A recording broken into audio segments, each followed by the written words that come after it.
Big Ronnie saying if you don't watch this guy's YouTube channel, you're making a big mistake. It's vamp time.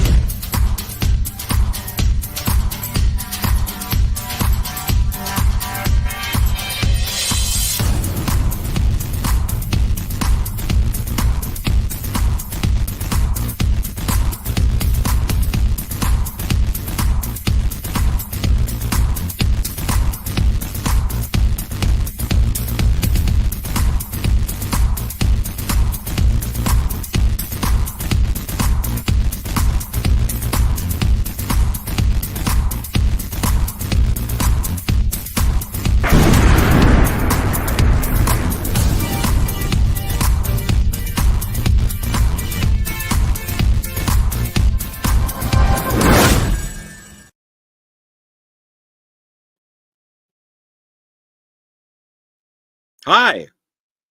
Hello.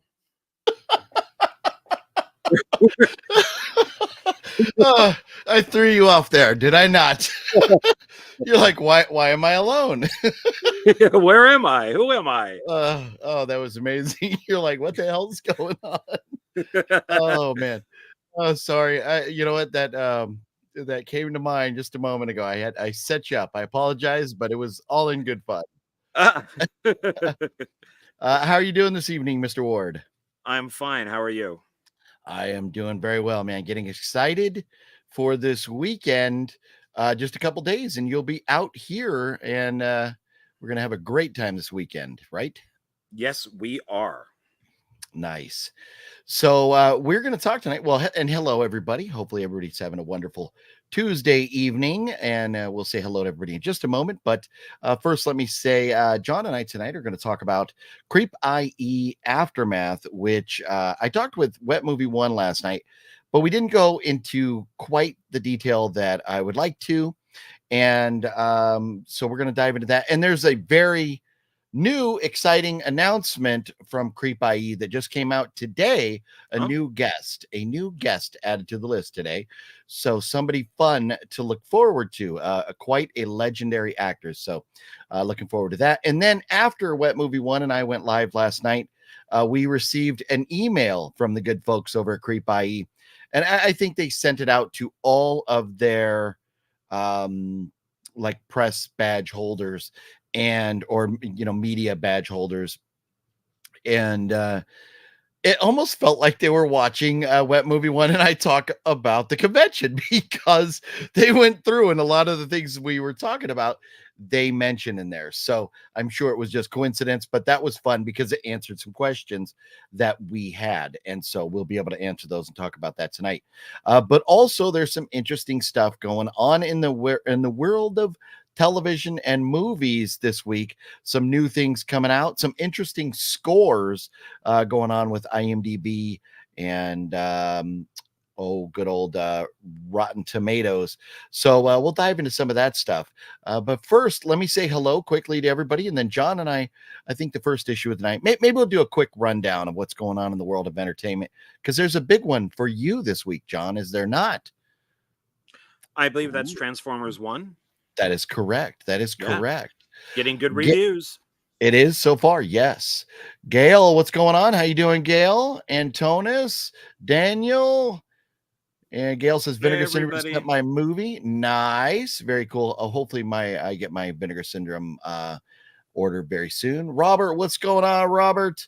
And Wicked Network, what up, Wicked Network? And Logan's in the house. What's going on, Logan? House of G fam. Man, a whole bunch of legends here to start off the live stream tonight. So very cool. And I love the love that they give.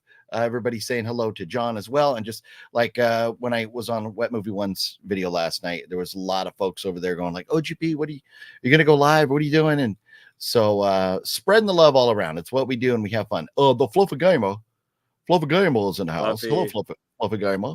Nothing beats pooping and watching some OGP. Decent, James. Hey, man, that sounds like a great time right there. Just make sure, set the phone down before you polish everything off and get up and walk away. You don't want to leave.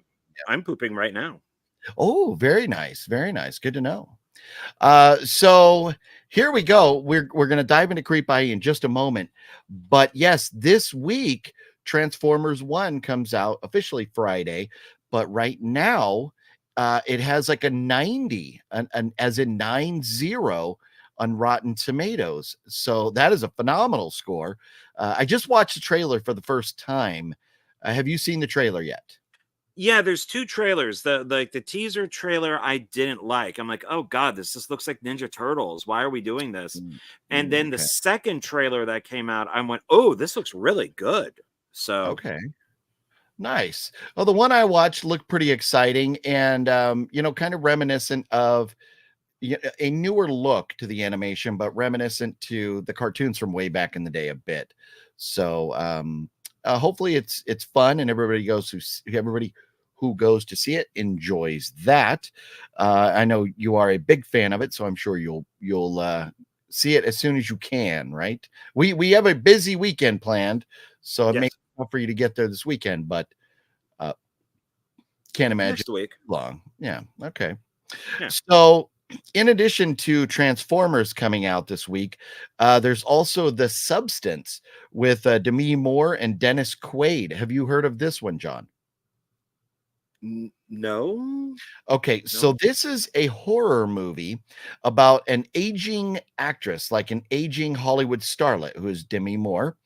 And they give her this Dennis Quaid's character, like, gives her this, like, I believe this is what I took away from the trailer. The Dennis Quaid's character gives her this like super drug to kind of make her regain or retain her youth. And then it goes wrong. And it seems like a fairly simple premise, but in the trailer there's a lot going on, so I'm not really sure if it's maybe like Speak No Evil, where they didn't give us everything that we needed or may want to know about the movie, so they didn't spoil it, or is it are we gonna, I don't know. It has a 7.9 rating on IMDb already. So 7.9 on IMDb is phenomenal. So The Substance, I don't know that it looks like something I need to see in theaters, but I'm thinking as soon as it's streaming, I'll be checking that out. And then also, so on TV this week, Tulsa King season 2 is out now. And I watched the first episode of that last night, and it was pretty good. Off to a good start. And The Penguin comes out 2 days from now. What was that on? Is that on Max, I think? Have you seen season 1 of Tulsa King? I have not. No. Okay.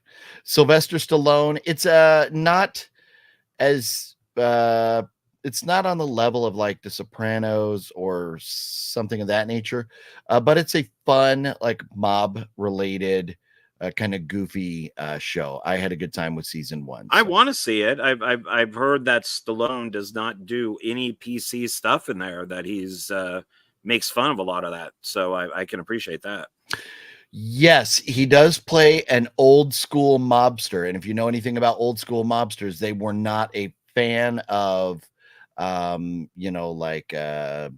LGBT community, or they were very, I don't know if traditional is the right word anymore, but old fashioned, that's for sure. And Penguin. So you have seen, correct, the newer Batman movie, right? Yes. Okay. And so are you excited for the Penguin series? I'll check it out. I mean, yeah, sure. Why not? Okay. Yeah, I think it looks great. Colin Farrell was phenomenal as the Penguin in that movie, and I'm really looking forward to that. That comes out 2 days from now. Oh, okay. So, yeah, maybe we can check out a little bit of it this weekend or something while you're out here. And then last couple things I wanted to mention are so The Crow. So Master Chaos told me today that he saw The Crow and he actually kind of enjoyed it. And I went, yeah. Well, The Crow is holding strong at 23 on Rotten Tomatoes from the experts, which is kind of where I am. But the fans have it at a 64. So I understand there are some folks that enjoy it. I am not a part of that crowd. And then Deadpool is sitting at a 78 and a 94. It's interesting that a 94 fan score from Deadpool, but only a 78. Deadpool and Wolverine, of course, I'm talking about. I would think that'd be a little bit higher. Specifically because Speak No Evil is sitting at an 83 expert score and an 85 audience. So my point of all that is to rub it in everybody's nose that hasn't gone to see Speak No Evil and says it's not worth their time, and Deadpool and Wolverine is the best movie of the year. Ha ha ha. Yeah, the experts have rated Speak No Evil higher than Deadpool and Wolverine. So that's all I gotta say about that. Don't trust it. No, I know. With the expert scores, I like when the expert, air quotes, have the same type of score as the fans. I like when they're very close together. I like it when they agree with me. Everything else is wrong. So, and to answer the Wicked Network, I believe Michael Bay is one of the producers on Transformers 1. I do believe it is supposed to be, a prequel to the original series. But the only thing I've heard is that it is left open for sequels. That's the one thing I have heard. So how close it is Transformers 1 to Transformers, I don't know. They may be doing a bunch of, but there is that Transformers Beginnings that you can see on YouTube that they brought out. It was like a Target bonus disc that you got when you bought Transformers on DVD. So that's Transformers Beginnings. It's like 20 minutes. So okay. I've not seen that. Now I am fascinated with the cast here with Transformers 1. Forgive me for not knowing who these two characters are, but Orion Pax is played by Chris Hemsworth, and Elita 1 is Scarlett Johansson. Obviously, it's just their voice. And then B127, whatever B127 is Keegan Michael K. Is Keegan Michael Key? However you say his name. That's a tongue twister for me. Okay. Starscream is played by Steve Buscemi. I love that. Lawrence Fishburne is Alpha Trion, and John Hamm, Sentinel Prime. So a lot of great voices on board with this. So that should be a lot of fun. Yeah, some of those names like Chris Hemsworth and stuff, that's before they become like Optimus Prime and stuff. They're like garbage. They can't even transform yet. So they're not Transformers. They're not it's how they get the names and how they become Transformers. So I'll just sit here with my Optimus Prime. There you go. Yeah, keep you company over there. Yes. Yes. Nice. Michael McNally, what's up, Michael? And let's see. Gale says 7 Cemeteries comes out. 10-11 has Danny Trejo's zombie flick. Trejo fights off a drug lord. All right, very cool. And House of G fam, very much looking forward to the Penguin. So am I. Now, there are some other, and they're listed on Fandango, so they're going to be getting limited releases somewhere, but I can't imagine most of these are going to be doing much time in the theaters at all. But there are a few other horror movies coming out this week. One called Bagman. Have you heard of that or seen that? So, and I believe that's Lionsgate, and maybe it's like one of the better looking production values, but it's basically a story. Imagine if Santa Claus stole little kids, but I don't think it's Christmas, but that's a guy with a bag who goes around stealing kids. Looking at the trailer, it didn't do anything for me. Then there's Beazle, which is like a witch under somebody's house. That doesn't do much for me. There's a movie called Last Straw that looks terrible. Another movie called The Shade, which looks terrible. And then another movie which really caught my eye but looks terrible is A Very Flattened Christmas. So I'm like, ooh, a Christmas horror movie coming out. The entire trailer, so I'm guessing the entire movie is going to sound like this. The entire trailer sounds like the audio was recorded in a bathroom. Very echoey and everything. It's terrible sounding. The acting is atrocious. Very low budget. So it may be fun, but there's no way in heck I'm going to pay to see that. It would be like a 2B watch, I think. You know, the original Highlander with Sean Connery has him doing the narration at the very beginning, explaining what the Highlanders are, and he has an echo in his voice. And the reason for that echo is because he was taking a dump while recording it. He was in the bathroom at the time, going to the bathroom when he was doing the narration. So that's hilarious. That's why there's an echo on it. So if you look around, if you're interested in some off the wall indie horror films, there are some coming out. Out of all of them, the one Beazle is the only one that I may consider watching. And it has nobody that I know. It's a very small cast listed on here, but it is only an hour and 22 minutes, so it's kind of easy to stick it out when it's not that long. But the description here is like, sometimes when these lower budget indie films, when they make the description of the movie, they just feel like they have to tell you so much that it's like, I don't even want to read all that. But the Beazle one would be, if you're interested in any of those, anybody, that's what I would, if I had to watch one, that's where I would go. But with that being said, let's talk some Creep I.E. Aftermath. So John, you are coming out here Thursday, and then we're gonna just hang out Thursday night. Friday, we are going to go out to Hollywood and visit Amoeba Records and the Funko Pop store. Yes. And then on the way back toward my house, we're going to stop in Friday night to Creep I.E.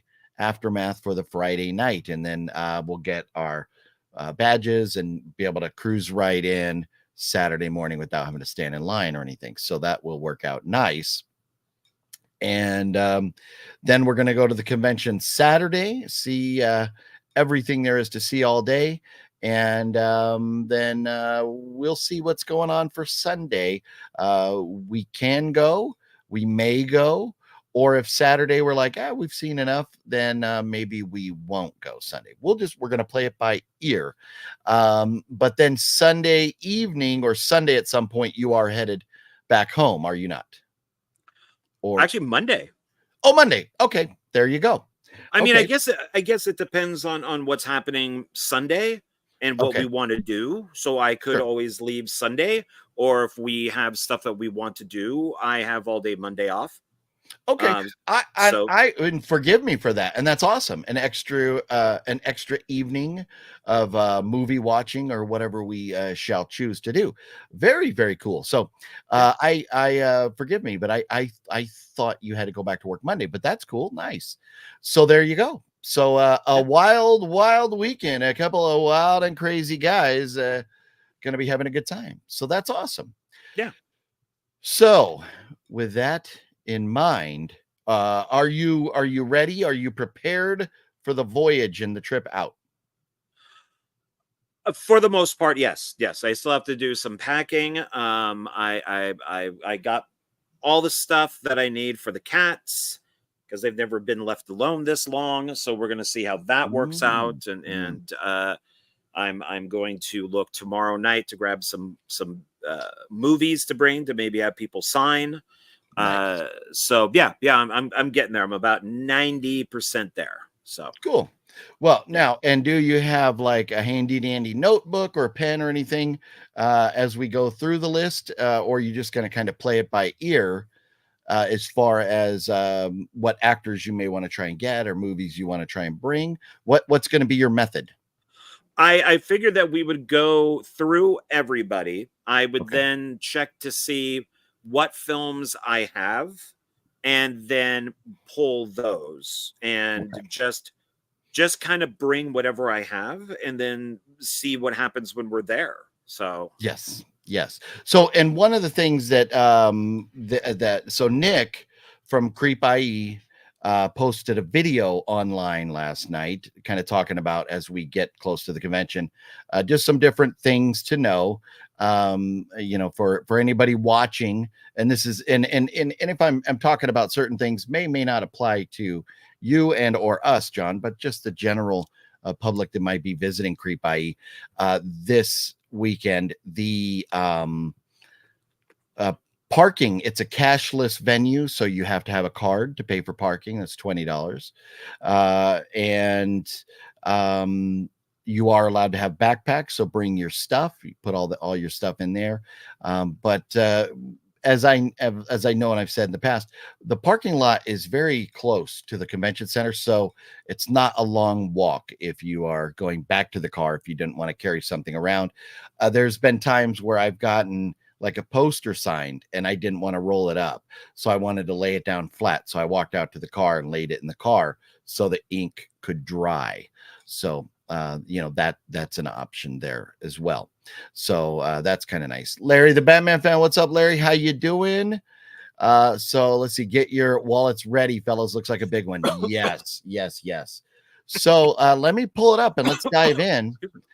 So before we get down to the cast, the guest list here, just their scroll across the top. Yes, it's in Ontario, California, is where this convention is. Creep I.E. Aftermath. This is, I think, their 5th event, because they've had 3 Creep I.E. cons, and this is the 2nd Creep I.E. Aftermath, if I remember right. And it's blowing up. It's getting bigger and bigger and bigger each time. But you can see here they are having an E.T. cast reunion. They are having a Terrifier cast reunion. Yes. And that's the 2 things they have there. So yes. So, and here's to be completely honest, I am not the biggest Terrifier fan, but I know you are. So, and that's what's so great about this convention, is that it's not strictly a horror convention. There's horror stuff.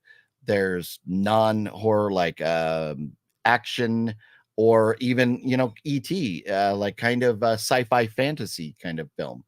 So there's a lot of that going on. A lot of different guests.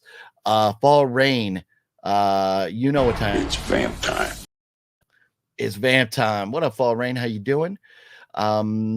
So anyways, let's scroll down and take a look. And so if anybody's looking, if you're curious to look into Creep I.E. Aftermath, the website is just creepie.com, and it's creepIEcon.com. So, and it looks like creepy because it's spelled CR on the website, CREEPIECON.com.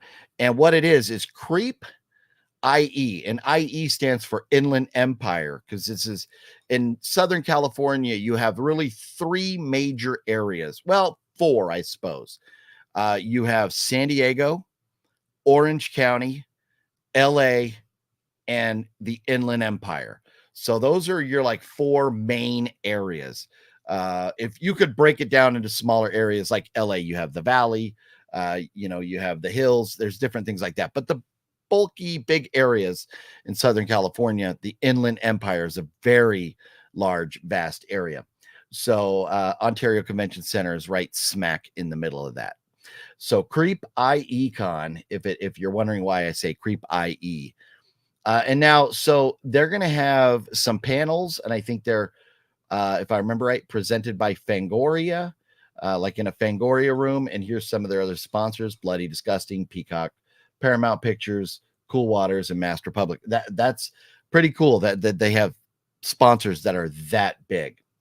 And then before we dive down into the guests, I do want to show you, anybody who's thinking about going, you buy your tickets. There's a ticket tab. But if you want to purchase a photo op, so when you go to a convention, anybody who hasn't been, you go up and you can meet the guests that they have and get their autograph. And most of them will allow you to take a picture with them there at the table. But if you want one of the professional photo ops, you go to the photo op page here and go to purchase. And then you have some choices here. Oh, it's not going to, hang on a second. Well, anyways, I'm not going to get into that because I have this tab open. It won't let me go there. Oh, that's right. It is Taco Tuesday. We are taco about movies. Taco about movies. That I like that taco. That's a cool taco. I should have come prepared. I ate my tacos already, so forgive me. I don't want this to be false advertising. So here is a cat toy that is a taco with eyes on it. Nice. Well, thank you for coming through, John, because I have failed. I didn't even mention Taco Tuesday yet at this point.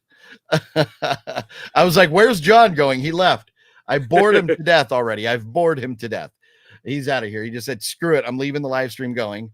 But no, coming through, solid taco display right there. Thank you, sir. Sure. So, but at the top of the page here on Creep I.E, there's the photo ops, and you go down to purchase, and then you can see the schedule to make sure you'll be able to be there for that photo op. But you purchase your photo op, and in that photo op place, the company that's doing the photo ops is Pose, Pose, and they are also the ones handling the Talk Scary to Me podcast. So the Talk Scary to Me, we know that is Danielle Harris and Scout Taylor Compton. They're going to record, and they have their Talk Scary to Me podcast that you can hear all over the place. I think you can watch it on YouTube, listen on, wherever you can hear your podcasts. I'm not exactly sure, but you could see a live recording of their podcast.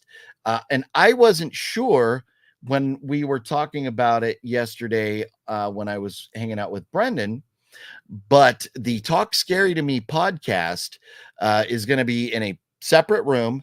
There is a separate admission for that. But with that separate admission, I think you're going to get a goodie bag and you get a chance to take a picture with both of the girls from the podcast there, Danielle Harris and Scout Taylor Compton. You could get a picture with them. Now, when it comes to all of this stuff, I will just say this, because I know I've been to enough conventions, talked to enough people.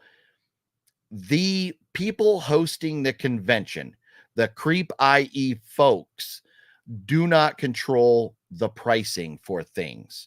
So if you see the price on some things and you're like, wow, that's more than I thought it would be, understand it's not them. It's the pricing is controlled kind of by these companies and the guests that are there. For example, our first guests scrolling down here, Juliette Lewis and Jane Levy, they're going to kind of set their prices at the table, how much it is to get their autographs. So with the Talk Scary to Me podcast, for me, it's a little more than I would pay to go see that, because I was kind of thinking, after learning that our press or media credentials would not get us into that room, I thought, well, okay, I would like to see it. I'd like to be able to talk about it in the video. So I went and was actually going to splurge and grab us both and maybe even Wet Movie One a pass to see the Talk Scary to Me podcast live. But when I went over there, I discovered that to see that podcast, it's $120 per person. So yes. So when you're only paying $40 something to get in the door to the convention, for me, I can't justify that on a personal level. And the reason for that is I know there's a lot of people that are massive fans of Danielle Harris and Scout Taylor Compton. I enjoy their movies. I've never heard their podcast.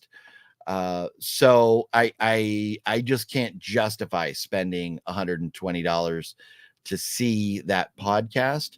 So in fairness, because I'm talking about all aspects of this convention, what to expect and everything. I'm just putting that out there. So if you're thinking, ooh, I want to get a ticket, you need a ticket to the convention. So you have to buy a ticket to the convention and then you buy a ticket to that podcast. So if you're going to jump in and buy a ticket to the convention to see them, understand that you are going to be spending probably at least, because it's Saturday. I'm not sure exactly what the Saturday tickets are. Let me take a look. I think Saturday tickets, and they had a low ticket warning. Saturday tickets, So Saturday tickets are $45. Well, plus the online fee if you didn't buy them when the online fee was free, a little under $50. So to get into that, is going to cost you. Oh, well, you can see it right there now. So the $44.12 plus $4.12. Oh, includes the $4.12 of fees. So it's about $45. So you're going to spend $165 per person to see that podcast. So it's for me, even though the kind folks at Creep I.E have provided us with media credentials, I wouldn't need to pay that 45, but I would still be on the hook for that 120. So understand that. Don't just go buy a ticket before you do your research, because you have to be able to afford it, and that is maybe something that some folks couldn't afford. But again, it's not the folks at Creep I.E who are controlling that pricing. So I just want to make sure that everybody understands that. It's if you want to bark about the price, which I don't think it would be appropriate. I do not think it would be appropriate. Or question it would be to the folks at Pose, or maybe Daniel or Scout. They would know. But again, the price is set. They have come out. They're taking their time to be out there and do this. They have to make a living. So I don't question it. I'm not saying that anyone should do that, but it is not on the shoulders of the folks that run the Creep I.E convention. Yeah, 120. Fluffy says, are they going to be naked? I don't believe so. I don't believe so. But they've been naked in enough movies that if you wanted to see that fluff, I'm sure you could find it online somewhere. Danielle and Scout were at the Texas Chainsaw gas station earlier this month doing their podcast and Halloween screening. It's pricey. Okay, so it was pricey there as well. So it's consistent. It is consistent. Okay. And I've been to that gas station. That was a cool place to visit. No way would I want to pay money to be there. But to each their own. How much for signatures? Now, it depends, Tyler. So it depends on the guest. Some guests are different. One that was a little bit of a surprise to me last time was it Alan Oppenheimer? The guy that does the voice of Skeletor and many other things. He was like $90. He was a little higher than I expected him to be. So, yeah, because Balzer had sent me out something like a Skeletor thing that he wanted to get signed, and when I told him it was $90, Balzer was like, never mind. So but again, the guest sets their price there. So Liv, what's up, Liv? How you doing? So let's dive in and let's talk about the guests now. And for me, there's really a couple big guests that I'm very excited about. And number one, I think, is Juliette Lewis, because I've never seen her at another convention out this way before. Who, we know her from Natural Born Killers, from Dusk Till Dawn, Yellow Jackets, and many, many, many other things. Such a legendary actress. Are you thinking about getting her autograph? Are you interested in getting her autograph, John? I will bring one or two things and see what happens. So I am a big Yellow Jackets fan. I'm waiting for season 3. So, but I would probably aim for Natural Born Killers or From Dusk Till Dawn. See, and that's what I think. However, recently I saw, it's been maybe a month now, but I saw at, I believe, Five Below, the Yellow Jackets Funko Pop of her character. Oh, really? Yes. So you may try to stop into a Five Below and take a look. And I don't remember if I saw any of Yellow Jackets Funkos at Zia or not. But to get her on a Funko would be pretty darn cool too. Even if it wasn't Natural Born Killers or Dusk Till Dawn. Well, the Funko, the Funko Pop is what I would like to do with everybody is to do that instead of having them sign a movie. But that's what I got. So for the most part, and that is the way I roll too. I want something I can display, like a Funko Pop or a picture or a poster. And the nice thing is when you get there, So I don't know what her price points are, but for example, a guest, you may go in and it may be, okay, this is what I've seen. This is not her. This is just what I've seen from other guests at conventions. For example, maybe $40 to get her autograph. But then if you want one of her pictures on the table, it may be $50. If you want a poster on the table, it may be like $55 or $60. And then you get the picture and her autograph on it. And typically, well, I shouldn't say typically, because more and more it's changing. It used to be if you got an autograph from the guest, you would then just take a picture with them. Now, a lot more of them are going, well, if you want a picture with me, I'll do a picture for a separate fee, or they do like a package deal where you buy an autograph and a picture, and they're both, it's like maybe $100 for both, or a lesser known actor, maybe $60 for both or something. Used to be you would get their autograph and they would just take a picture with you, but now more and more they want that additional charge, that additional fee for that. So we'll see. We don't have any of the prices yet, what these actors are going to be asking for. But when we go there Friday night, we will be kind of scouting. Scouting. We'll be scouting and Danielling the premises there for to get an idea of what the prices are going to be. And then we can maybe have a game plan for Saturday and Sunday as far as what we may want to do, who we may want to get autographs from. So maybe kind of we'll set up our game plan with the pricing on a Friday night. So Tyler, I will be doing a live from there. Now, I tried at conventions before and the internet was not great. So I will try again if the internet doesn't work, because there's a lot of electronics and communications inside the building. If the electronics don't work, the live stream may not go that well, and it might be a short one. But we will be doing a live stream, and John and we're going to be having a lot of fun this weekend. So there's going to be some live streams and some fun other videos coming out of there. Steve Mayers, what's up? What's up? Let's see. And Larry, I did see Larry asked, is it a horror show? Well, in February, it's going to be a horror show. Right now, it is just it's like everything. They have stuff that's not horror as well. So let's see here. Juliette Lewis is such a freaking babe. Would love to meet her.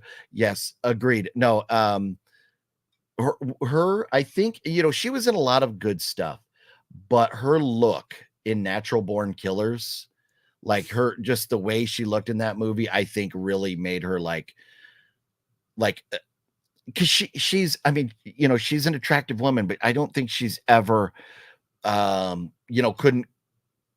we wouldn't compare her to some of the super like attractive women in Hollywood, but there's just something about her and that kind of badass vibe she has, I think really enhances her appearance. But yeah, I loved her in Natural Born Killers. I'd probably bring my VHS to the other sister for her to sign just to see her reaction. Oh God, I don't know that movie. Do you know that movie, John? It is awful. Yes, she plays a mentally handicapped person, and I forgot who's the actor in it. I cannot stand. I just do not like him. And he plays another mentally handicapped person, but it's basically Oscar bait, and it's supposed to be horrible. I've seen bits and pieces of it. I just cannot sit through. I remember being with a friend of mine at Blockbuster, and I picked up the box and went, "Hey, a movie I'll never watch," because it has two. God, what is his name? I can't think of his name, but I just don't like him. So. Yeah. I don't know the movie, and I just, to me, I mean, yeah, it would be cool, and that's where I've done stuff like that before. For example, and on a lesser known celebrity, but what's his name? John Wilson, the guy that played. Well, let me pull this down for just a second. the guy that played Flesh Gordon, not Flash Gordon, but Flesh Gordon. I rolled in there with this VHS and got him to sign this. Nice. And they were like, whoa, they were very impressed that I had this. And this was like a Goodwill pickup or something at one point a long time ago. I just thought, I go, Flesh Gordon, that's funny. I thought it was like a mockbuster, kind of like something what the Asylum would do. But I think it's maybe a little more risque than that, from what I understand. Oh, no, it's made in the 70s. It's a porn. It's a porno. It Nice. is. I've seen it like 3 or 4 times, and it's got Nice. the stop animation is done by some of the guys who went on to work for Lucas, who did like Star Wars, no like way. the original Star Wars and Empire and stuff. Yeah, it's a great Cool. film. The sequel, That's not cool. so much, but the original is really good. Okay. And look, Christian is in the house. How you doing this evening, Christian? And he said that's how Billy Boyd was like, as far as charging for a picture and then an autograph, like as a package deal. Yeah. Juliet Lewis is a rock star. NG, what's up? Look her up singing. Oh, I know. I have followed her. I believe I'm subscribed to her YouTube channel where you see her doing her music. Have you heard of Greg Kinn's song Horror Show? It's a great song. I don't think so. Now, but I recognize that name. What else did he do? He did the breakup song. He just died. The breakup song he did Jeopardy, the song Jeopardy. Okay, that's exactly where I know him from. Weird Al did a spoof on it, but yeah, he was a Bay Area guy. He was like a San Francisco guy. He had his own I lost on Jeopardy. Yeah.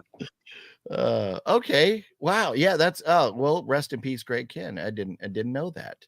But so the Horror Show song, I'll have to take a look at that. That's awesome. She definitely got a thing about her. She's weird. I like it. No, and that's what's cool about her, is that she has that kind of like, I'm gonna be me, I don't give a fuck what you think attitude, and I love that. Creep I.E. Aftermath is considered a horror pop convention. I found that out when I passed by Jenna Elfman's table last year. Yes. No, and man, I was like, seeing Jenna Elfman there was very surreal. From seeing her in so many different things over the years. There's been a lot of celebrities that I'm like, wow, like that is that guy or that is this guy. But I don't know what it was about seeing Jenna Elfman that was kind of like, just whoa. It was very cool. LOL, it's pretty rough. Giovanni Ribisi is the other actor. Oh, yes. No way. Okay. Yes, not a fan at all. I love Giovanni though. He's a great actor. You know what? It's kind of sound. I have to look that up. The other sister is like I Am Sam, or the Dr. Seuss version Sam I Am. Oh man, let's see here. House of Pain, best horror movie. So John Ward, have you seen House of Pain? I know the Full Moon movie or the band. Not this one right here. Oh shit, that one. Oh, that's God. What he's referring to. Oh crap. Let's see, who was the assistant director on this? A guy who didn't get any credit. That would be me. Yeah. Who was one of the other actors and supplied the fucking filming location for free? Oh, another guy who didn't get any credit on it. Okay. That would be you, sir. You and I. Yes. Oh, fucking A. I have it somewhere in here. Yeah, it's sadly I have a Ferguson collection for Wild Eye. And it's somewhere right up in here with all the other ones. But oh, that's great. That's great. Oh man. Yeah, Dusty. I'll still remember when we were shooting and Ferg Dusty goes, John, I'm gonna have you direct this next scene. And I'm like, okay, great. That next scene never came. So it's like, and then he yelled at me later. He's like, you didn't do anything on that film. You just stood around. It's just like, fuck off. Yes, I did. I supplied all the props. I created the little devil thing with the horns. It's just like, what are you fucking talking about? You a-hole? Oh man. Hilarious. Well, let's get back to talking about Creep IE here, and have a Dust Till Dawn Blu-ray that I would love that I would have her sign, since Fred Williamson signed it. Oh, nice. Yeah, to Oh, get that's her and cool. Fred Williamson, that would be awesome. So Yeah. here we go, pulling this back up. Let's see. Look at this. Here's the legend, Anthony. Bro, can't wait to see you this weekend. Yeah, Anthony and Nick are brothers that they're like, I don't know what their hierarchy is or whatever with running the convention or whatever, but all I know is Anthony and Nick are two of the coolest cats on the planet. So yeah, can't wait to see Anthony this weekend. It's going to be a blast, an absolute blast, bro. And dude, Anthony, dude, the announcement today, which I have not got to yet, legit an add-on today. That's very cool. Kevin T, what up, Kevin T? How you doing? And let's see. Okay, we've said hello to everybody. So Juliette Lewis, I think we're excited now. Jane Levy from Evil Dead, Don't Breathe, and a few other things. She's going to be there Saturday and Sunday only, no Friday night. But now the Don't Breathe movie, kind of cool. Evil Dead, the remake, I don't know. I think it will be cool to see her there, but I don't necessarily have anything from her that I'm looking to get signed. How about you? I mean, Evil Dead. Yeah, I have Don't Breathe, but I would probably do Evil Dead. Well, see, and here's my thought on this. I would love to get her autograph, but you have to, we can't afford to get everybody's autograph there. So we have to pick and choose what we're going to get. And that's why, would I love to have her autograph? 100%. But I have many more favorites there that will be there that I'm like, oh, Billy D. Williams is going to be there. So, man, I mean, you're talking freaking legend from, I mean, he was in all three of the first movies, right? Empire, Jedi, and Star Wars. No. Wasn't in Star Wars. He was Empire and Jedi. Oh, or what was it? So what's the other one? Is it Force Awakens? Was he in, or? He's in, God, do I actually have to say it? Rise of Skywalker. Oh, Rise of Skywalker. Okay, sorry, forgive me. That's right. Okay, so, but I mean, but for real. I don't know why. Oh, maybe you can't. Maybe it's hard to see. Yeah, it does say Star Wars, but I think in the middle of there, in the middle of it, Skywalker. it's just kind of small, and I've got it blown up as big as I can over here. But it's, when you're looking on the website, it's a little bit small. But I mean, to see him in person, that's gonna be pretty damn cool. Just to be in the same room as him is gonna be pretty cool. Yeah, he was the Denzel Washington back in the day with, like, Lady Sings the Blues and all that. He was the big big, like, black actor back then. All the women, it was one of those things where, if you were a guy, you could find him cool.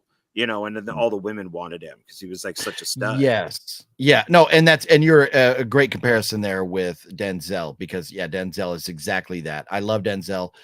So many great movies. And I don't know that I could ever pick a favorite, but he's so legendary. He's so legendary. He is just such a great actor. And hopefully one day I get to meet Denzel at a convention or just get his autograph or something, but I would love to meet him. He is one of my top 5 favorite actors of all time.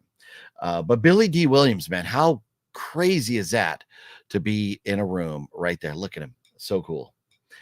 And then Nick Castle. So well, and I didn't ask you. So John, are you thinking about Billy D. Williams? It would probably be something Star Wars that you would get signed, right? Yeah, because the only stuff that I have is I have the Star Wars box set, and then I have the Batman box set. So he would have to sign a box set if I did it. I don't have them individually. I do have the original 3 up there on Laserdisc. So yes, I knew. I'm aware of that. Ooh, yes, get one of those signed. Ooh. Yeah, those are the ones that you found for me a long time ago. We assumed that wherever it was, we think that they thought that they were records. like the Yes. soundtracks, and they weren't. They were the laser discs of the original films before all the alterations. Yes. No, but if you got that signed and then like if you got Empire signed and then framed it, ooh, that would be fancy. That would be fancy. But man, but it's tough call. It's tough call.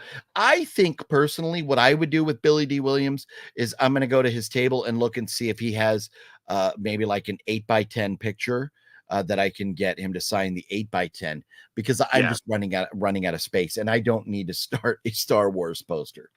But you know, and I try to avoid getting DVDs and movies signed because I just don't know what to do with them. And I'm like, over here, I have stacks of movies just sitting here that are all signed. And I'm like, where do I put them? I can't display them. It takes up too much real estate in the room here. So it does. They just get spined, you know. Yeah. Unfortunately. Yeah. So then Nick Castle. And so I already have Nick Castle on a poster and a picture from Halloween. So if I get Nick Castle, I may get The Last Starfighter, but there's a John Carpenter signing coming up very soon that I'm going to try to attend, and maybe I get something else and get Nick Castle and John Carpenter on something else again. I'm not sure, but Nick Castle, man, what a legend. Now, what about you? Would you Nick Castle, what would you get signed there? I do have the original Halloween on Blu-ray, maybe that, but I'm more interested in him as a director. So, but I don't have Last Starfighter. I think I have Tag the Assassination Game, but I like him more as a director than an actor. But maybe the original Halloween. Okay. And so what I would recommend there then is maybe bring your Halloween, but also he'll have pictures on his table. I would get a Halloween, like a mini poster from Halloween and get him to sign that because there's a lot of conventions like at Days of the Dead. They recently had rest in peace, Charles Cyphers.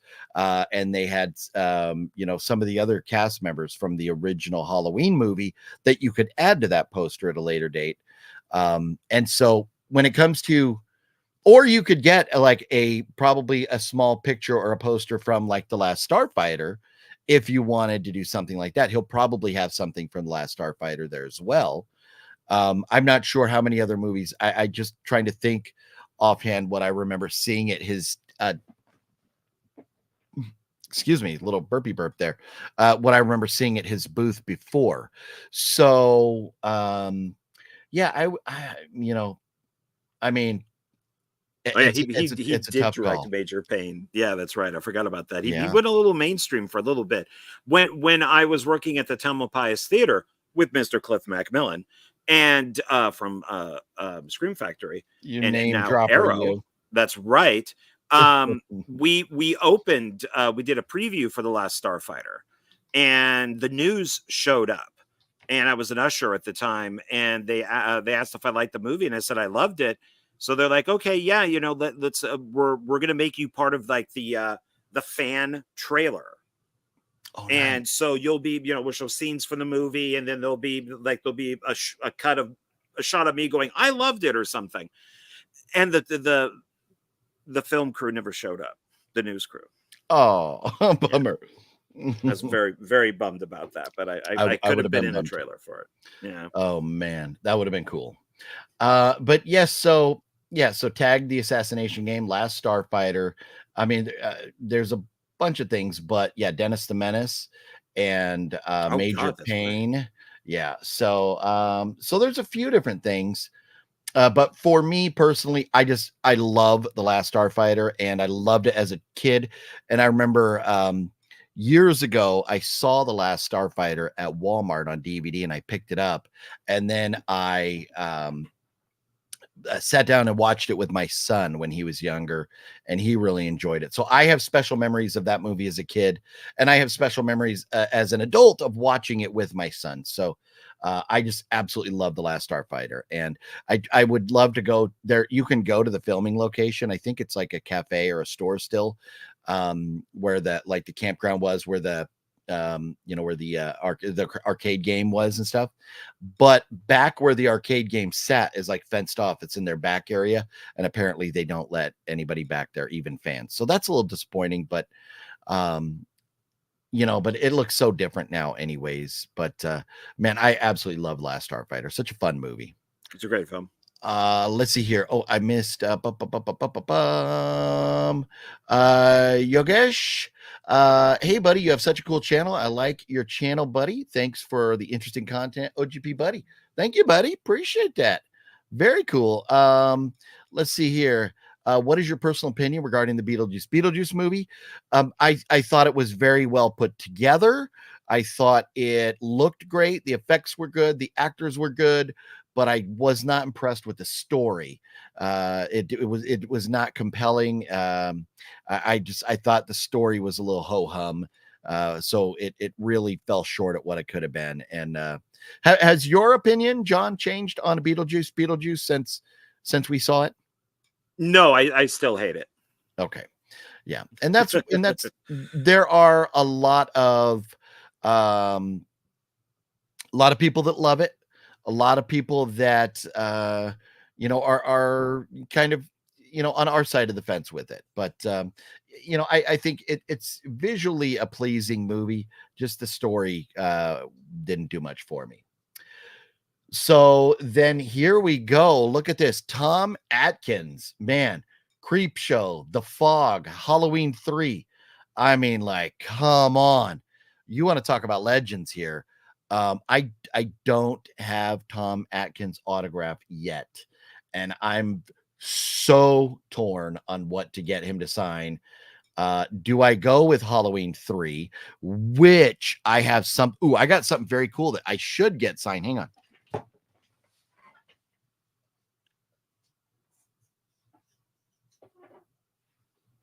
What's he grabbing there?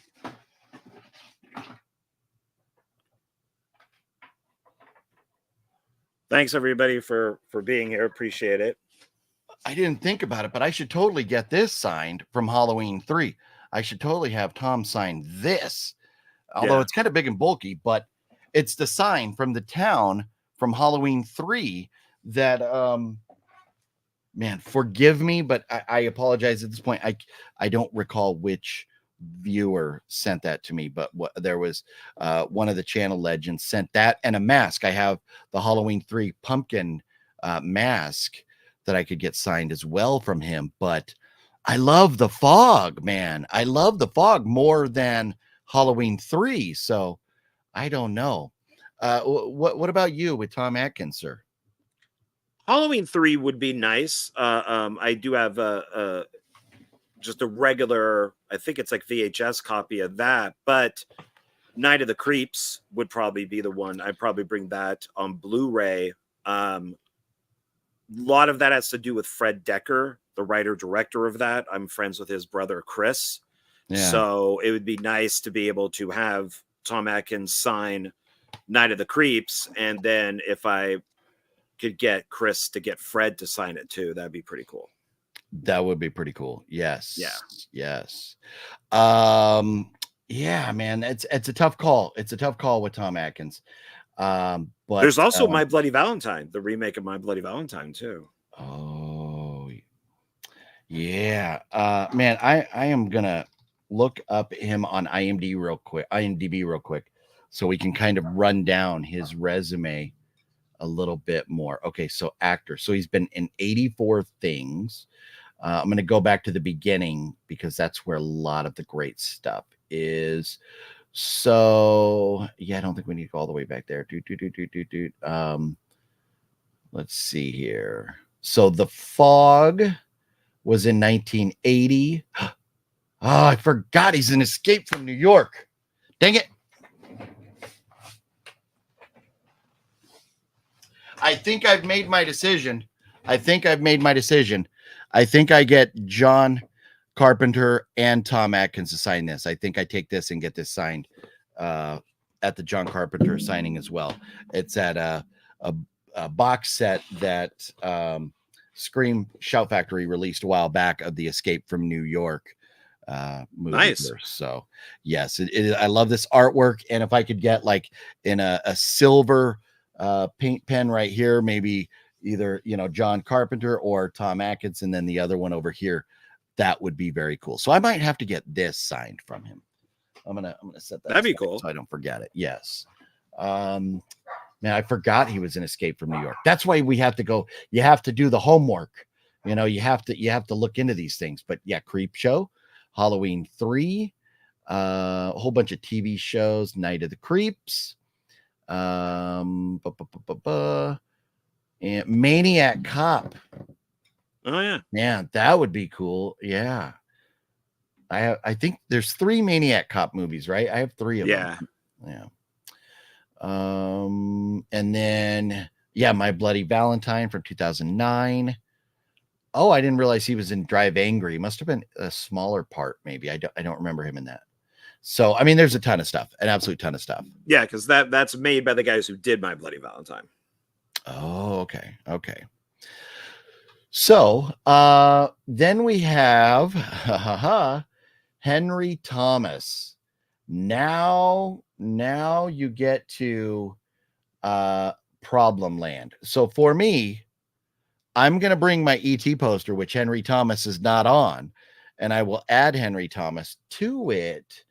But was that what? Man, I wish I could see.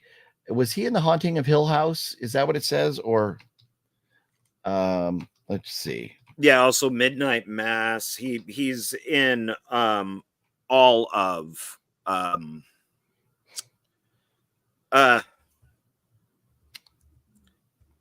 can't believe that. Oh yeah, he's my favorite freaking director. How am I? Oh, The Fall of the House of Usher. Oh, Mike Flanagan. Yeah, so he's in like all of Mike Flanagan's stuff, or almost. Oh, okay. But I do yes. have that ET Funko Pop that I don't really like. I could have him sign that.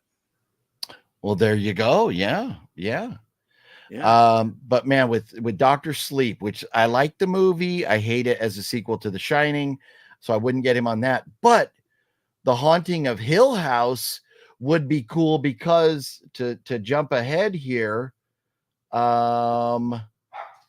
we have somebody else from The Haunting of Hill House who's going to be there, Lulu Wilson.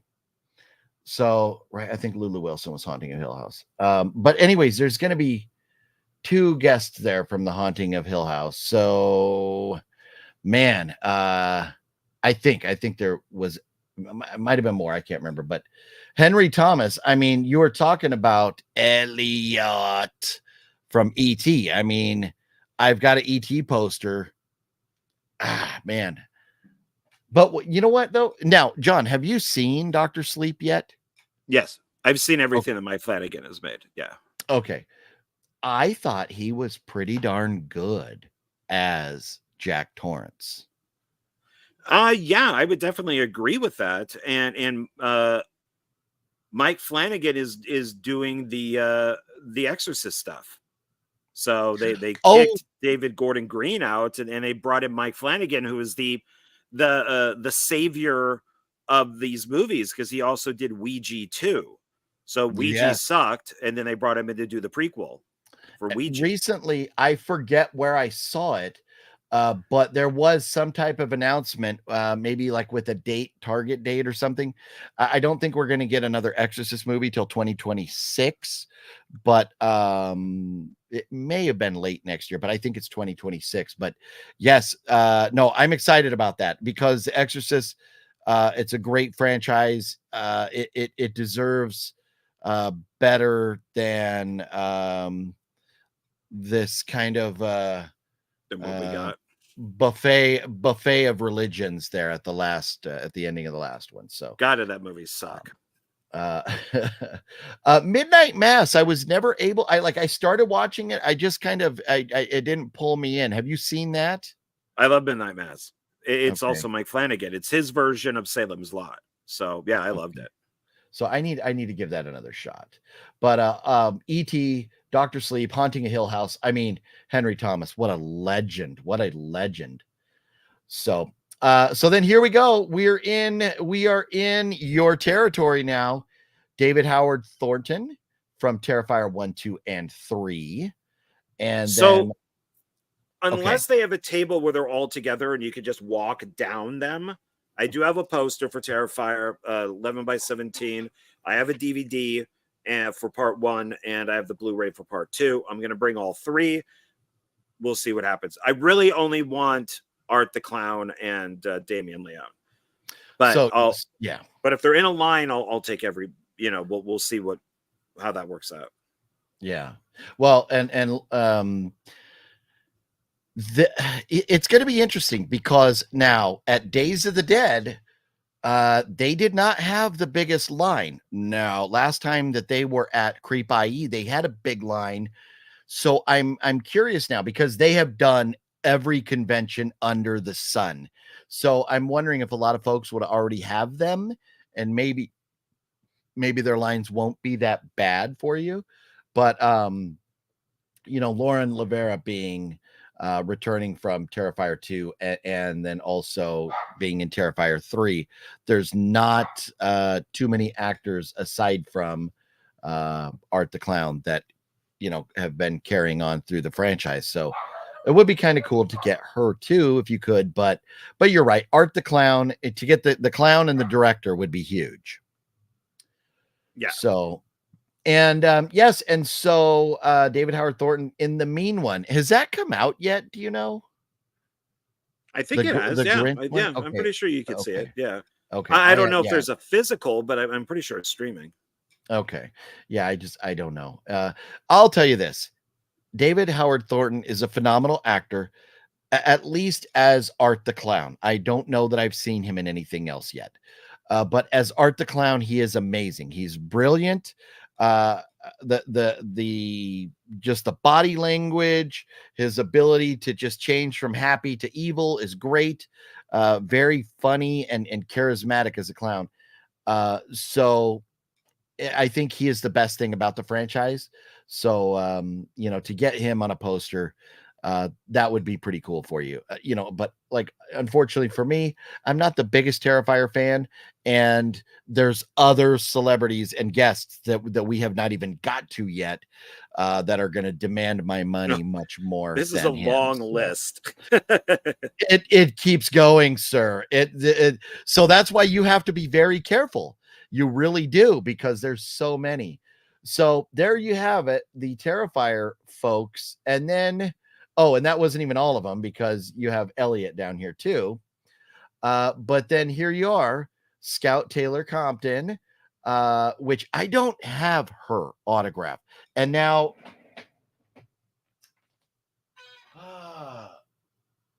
I have the movie, but I would not want her on the movie. I would want her to sign probably a picture. If anything, I would maybe do like Scout, and I think we're going to see Danielle here. So Scout and Danielle. Oh, spoiler alert, there was a new guest. But Scout and Danielle, maybe get them on a post or like on a picture from Rob Zombie's Halloween, something like that. But I don't know. Now Scout's in April Fool's Day. Have you seen April Fool's Day? Yes, I have all of them, but I don't remember her in the film, to be honest. Okay, so then that wouldn't be something to do. But man, yeah, I think for me it would have to be like Rob Zombie's Halloween. And that's so what I would probably do. Yeah.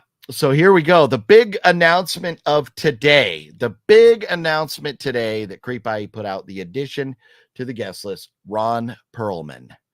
So Hellboy and Jax Teller. So he was Morrow. So Clay Morrow in Sons of Anarchy and a million other things. But Ron Perlman will be there. So that is pretty damn cool. Are you a big fan of the Hellboy franchise? I like the first 2 movies, not so much the third, but I'm curious about the fourth. Okay. Yeah, I've spoiler alert, I've never seen any of them. Oh wow. Yes, Okay. yes, Yeah. yes, The yes. the second one is really good. He's also Alien Resurrection too. Oh, that's right. That is right. Yes. Yeah. Maybe Yeah. I get him on some Alien Resurrection. Goodness. Huh. But no, for me, it would have to be like a Sons of Anarchy. It would have to be like Sons of Anarchy situation there. But Scout and Danielle, I think they would both have to be. Now, I mean, Danielle Harris was also in Halloween 4 and 5. But see, I have a poster from Halloween 78, and then I have a picture from Halloween 78 that Jamie Lee Curtis, John Carpenter, and Nick Castle have signed. So I don't have any Halloween like 4 or 5. Like some folks have like a Halloween franchise poster that they just get everybody to sign, which would be cool if I had started that, but I didn't. So I would think with Danielle and Scout, I would probably go Rob Zombie's Halloween, which I love the first one. The second one, it's tough, but but I thought they were great in the first one. So I don't know. I am actually a bigger fan of Halloween too. I know you are. That is but it is pure Rob Zombie, while the other one is just John Carpenter. What I like so much, what really puts the first one in a special place for me is the extended amount of time that we have with young Michael Myers before, as a child, seeing him bullied, seeing the deadbeat dad, which I love. There's a shot or a deadbeat stepdad, whatever he is, but he's wearing the cast on his arm, and on the cast, you get people to sign your cast or whatever. Somebody wrote "suck it" on his cast, and I thought that was hilarious. That you clearly see the word "suck it" right there. I thought that was funny. But so man, so I gotta say hello to a couple folks. Jennifer what up, Jennifer? How you doing tonight? Thanks for taking a little time to hang out with us. Great to see you. 1750 Films, what up? I could eat 100 of them, right? I know, man. Tacos. Who doesn't love a good taco? We all love tacos. But and everybody, I'm sorry if I'm missing some comments and stuff. Forgive me, but we're trying to get through this. Once we're through the guest list, which shouldn't be too much longer, then we can really hammer in some of the questions. So forgive me if I miss some of your questions. But just know I love you all, and I want to give you the attention you all deserve. But we got to get through this list, or we'll be here till tomorrow morning. So because Creep I.E, that's the way they roll. They're like, oh, this convention had 30 guests, or that convention had 30 guests. Okay, well, we're gonna have 50. So it's just insane. The guest lists are always insane with Creep I.E. So Ron Perlman, I'm torn, but I would have to, if I get something from him, it would probably have to be Sons of Anarchy. And I'm hoping they have now. This is tough because there's a lot of other folks who I think we're going to get to here in a moment from another franchise that it was a spin-off of Sons of Anarchy, but Ron Perlman was never in that show, so I couldn't get him on that. But I'm torn. I am torn there. But so here we go. Christy Swanson, but who was in Buffy the Vampire Slayer, Pretty in Pink, Ferris Bueller's Day Off, The Mannequin 2, a ton of stuff, but I don't think there's anything I would need from her. Do you know, is there anything standing out from Christy Swanson that you would go like, ooh, I'd like to have this signed? Three things I can think of. One would be Buffy. Probably like like a DVD or Blu-ray of that. Then The Chase, where she was in it with Charlie Sheen, and he's done nothing but insult her. So I think it'd be funny to have her sign that. So Charlie Sheen is notorious back in the day for sleeping with all of his co-stars. And so a reviewer said, "Did you sleep with Christy Swanson?" And he goes, "It would," and I'm going to censor this. He said it would be like sleeping with a mentally handicapped person, but that's not the word he said. Oh, wow. Yeah. Or if I had it still, I would have her sign the Playboy that she was in. Oh, okay. Yeah. Okay. Now, see, so that's funny. And we have designated the letter G to preempt any really, really bad words. There is one word that we still won't do. But like if take off the G of the word grapist, and then you have yeah, she was he maybe have referred to her as a gritard. Yeah. So and not to be mean or anything, but we are quoting Charlie a Sheen. a drug fueled maniac. So but Christy, you know, it would be cool, but she's one that I'm unfortunately going to have to pass just because we have a budget here. But now this is interesting. Oh, go ahead. I'll probably get like one or two if it's Terrifier. But yeah, I mean, my budget is not very high, so I'll probably be skipping most of these people, even though I'm going to be bringing stuff with me just in case. Yeah, you have to, because I mean, if you go like, oh wow, they're cheaper than I thought they were going to be, then and a lot of people at Creep I.E are going to be, well, for a regular convention goer, Creep I.E is always the cheapest convention for all the different things, for tickets and for autographs and things like that. Creep I.E is usually the cheapest. So hopefully. Oh no, go on. I'm sorry. I was just going to say, hopefully you're able to make your money spread, kind of like 5 movies for $20 at Zia Records. That's you were very efficient with that $20. So hopefully you're able to make that happen here.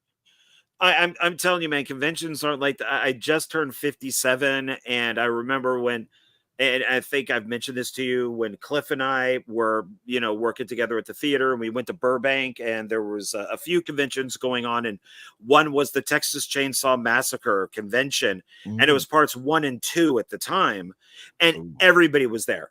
Everybody that was still alive was there. Yeah. It cost like $10 to get through the door.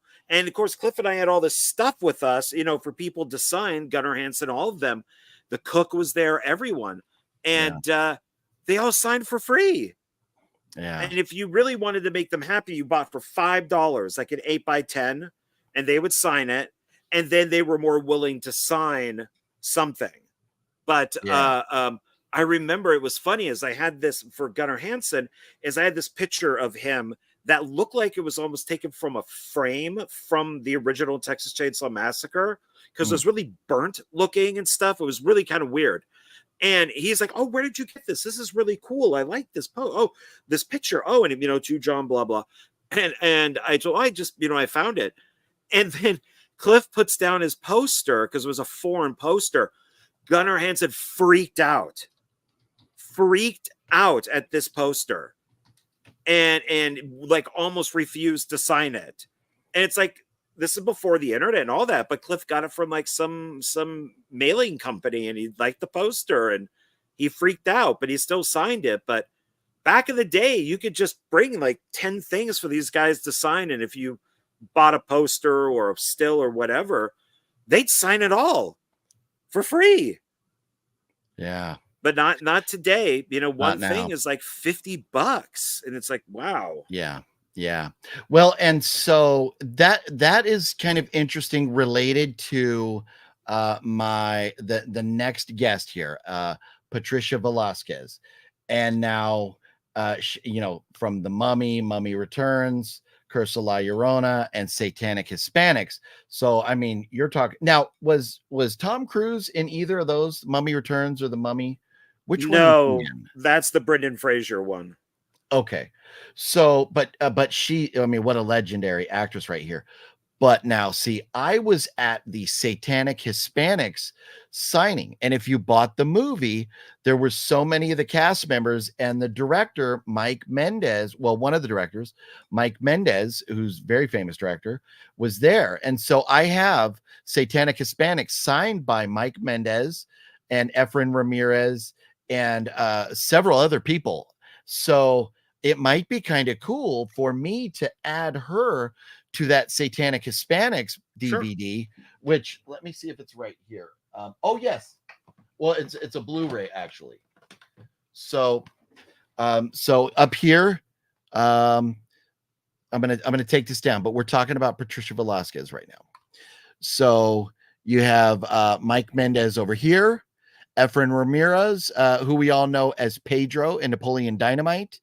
And then 1, 2, 3 others. So I have 5 autographs on this already. And so I could get her like right down in this area here. Yeah, that'd be worth it. So I think that would be cool. So Mike Mendez, Efren Ramirez, and Patricia Velasquez right there. How epic would that be? So I think I might do that with this, even though I would all things being equal, I would get her on the Mummy before Satanic Hispanics. But this was a fun movie. It's an indie film. It didn't nearly have the budget, and it's an anthology, but it didn't nearly have the budget that obviously that the Mummy films did or anything like that. But to be on here with Mike Mendez and Efren Ramirez is epic. And so, are you familiar with Mike Mendez? No, I'm going to say no. I know of that movie, but I haven't seen it. But no, I'm not familiar. So one of the movies that I have been eyeballing at Zia Records for a while, and they have a copy at both locations out there in Las Vegas, is The Convent, but they want $30 for the DVD. Yes. And then another movie, The Grave Dancers. And then he did a segment on Tales of Halloween, Lava Lantula, if you've seen that. Oh my God, that's with Steve Guttenberg.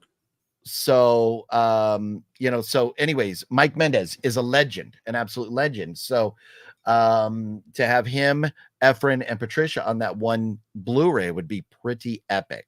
Yeah. So, yeah. Got to say hello to Skyla. What's up, Skyla? Finally have time to watch an OGP live video. I'm resting for a bit as the hospital told me to relax. Then I will be filming the next Top 10 Thursdays video. Miss you all lots. Well, Skyla, we miss you too. And I apologize because I haven't been watching much YouTube at all lately. And so if you've put out any videos lately, I've missed them. But Skyla, I hope you're doing well. And yes, take care of yourself.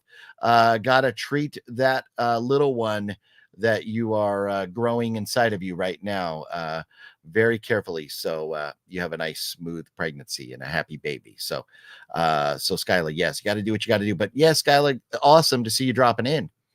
Nocturnal the Convent has a 4K for 25. What? Fuck off. Are you serious, Nocturnal? A 4K Convent? Dude. I remember Deadly Friend. Yeah. Okay. Or with the basketball, it was pretty great.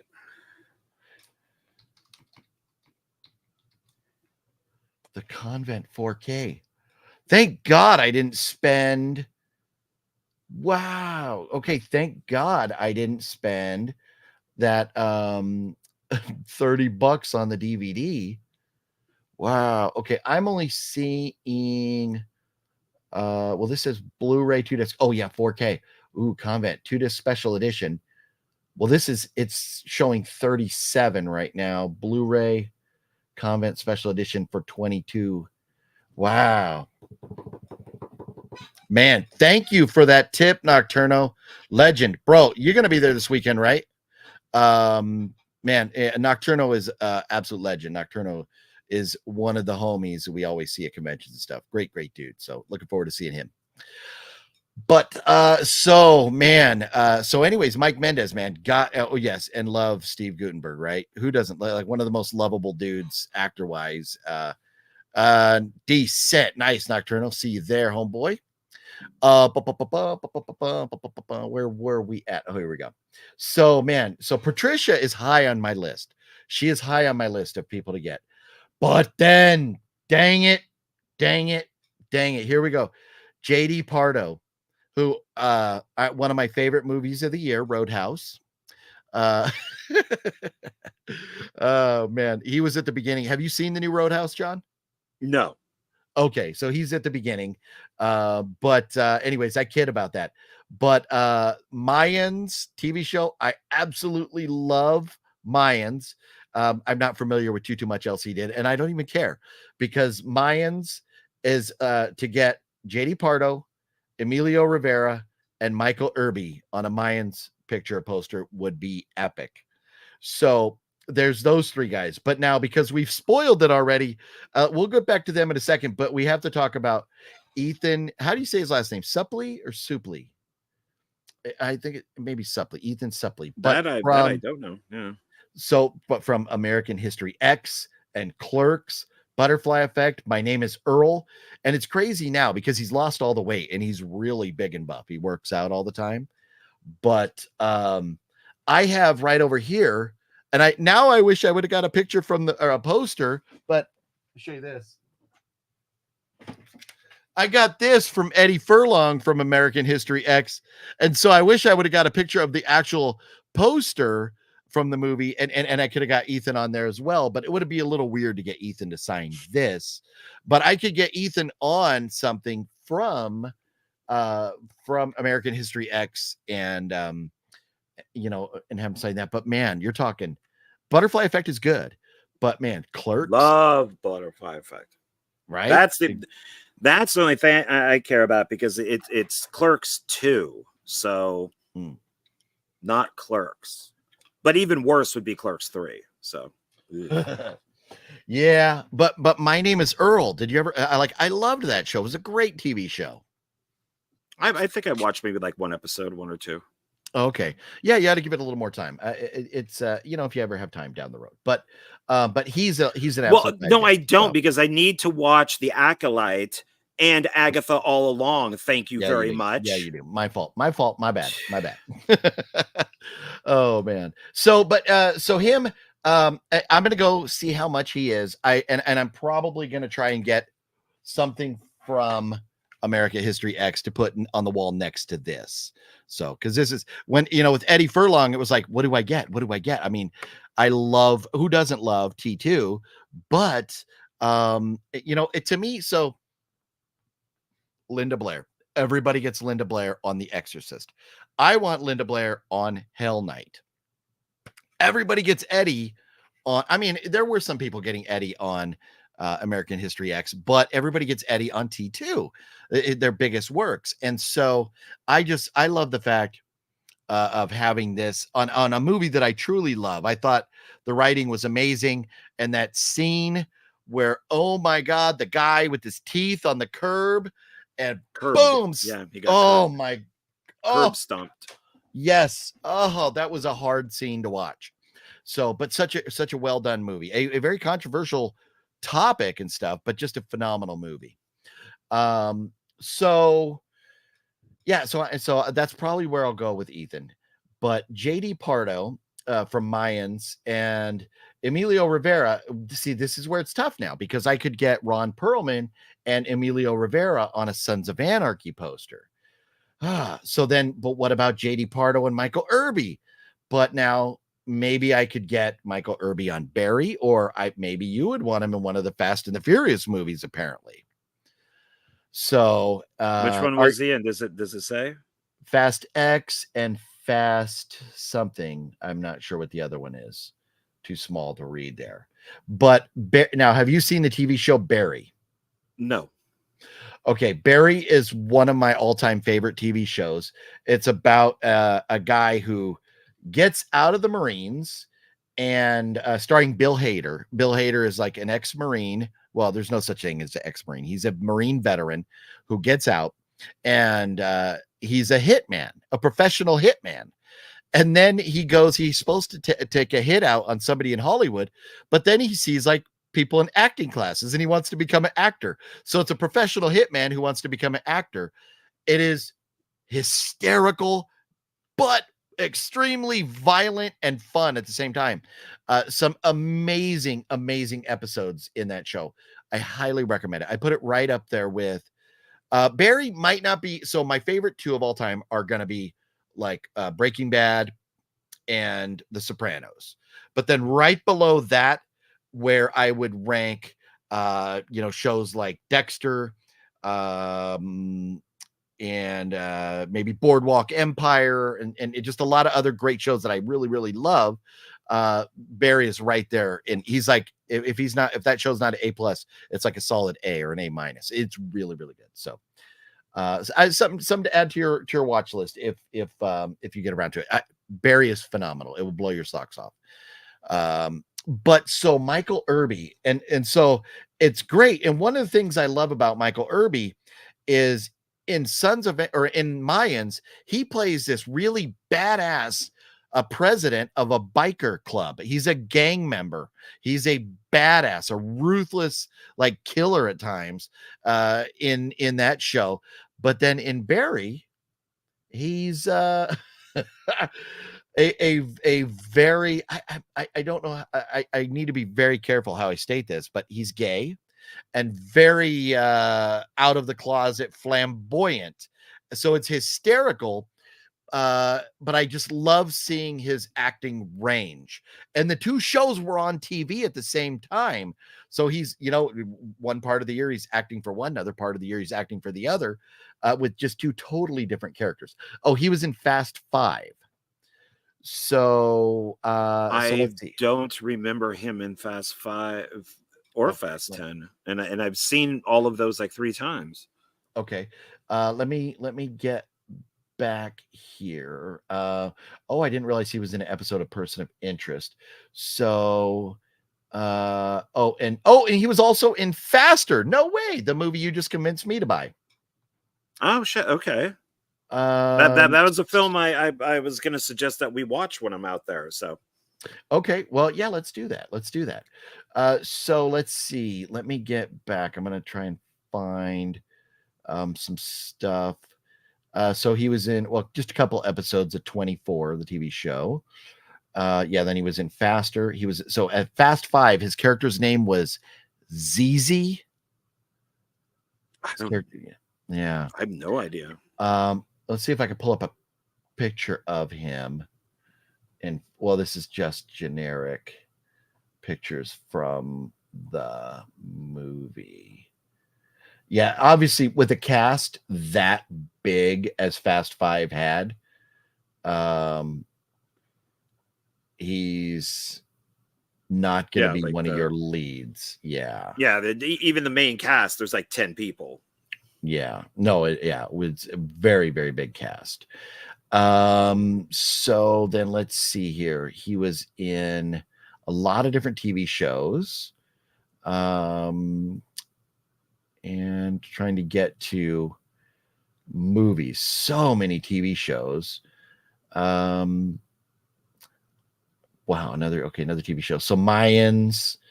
So a movie called Last Seen Alive, and then he was in Barry and Fast X again as ZZ, same character. So not too much in the way of movies, but tons of TV shows. So 6 episodes of True Detective.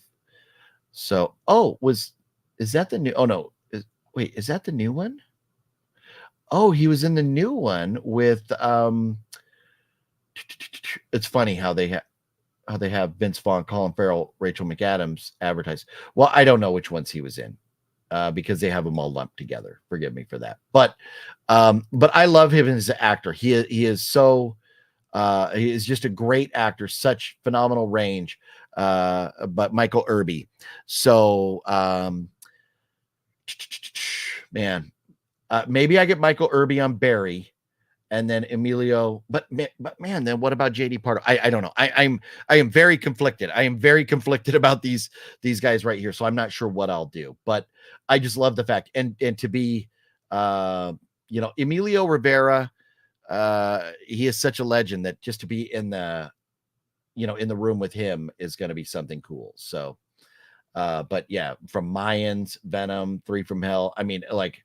All kinds of stuff. Emilio's been acting forever. So then here we go. So yeah, Lulu Wilson down here, who was in Becky and Wrath of Becky, but The Haunting of Hill House. So you could get 2 autographs from Haunting of Hill House. Now, have you seen The Haunting of Hill House? Yes. Okay. Love it. And that scene where the ghost is like hovering above when the person's laying on the couch or whatever, and it kind of zooms out and you see the ghost and you're like, holy shit. Such a great show. But Lulu would be cool to get. Would she be on your target list at all for anything? Can you bring her up a little bit more? Oh, sorry. She's being blocked there. Yeah. So Becky, Haunting of Hill House, Annabelle Creation, Fall of the House of Usher. Well, yeah. So she's in a lot of Mike Flanagan stuff. I mean, maybe. I don't. Yeah, maybe. I don't know. Well, and that's where it's okay to say, you know what? I just have too much else I need to get signed. So I unfortunately will have to pass. But yeah. She was in one episode of your favorite Star Trek Picard. Did but not make it through the second episode of that. Oh, she was in Ready Player One. Ready Player One was kind of fun. What did you watch that?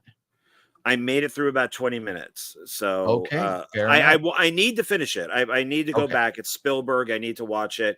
For some reason, I just something happened and I couldn't finish it, and I just have to go back to it. Okay.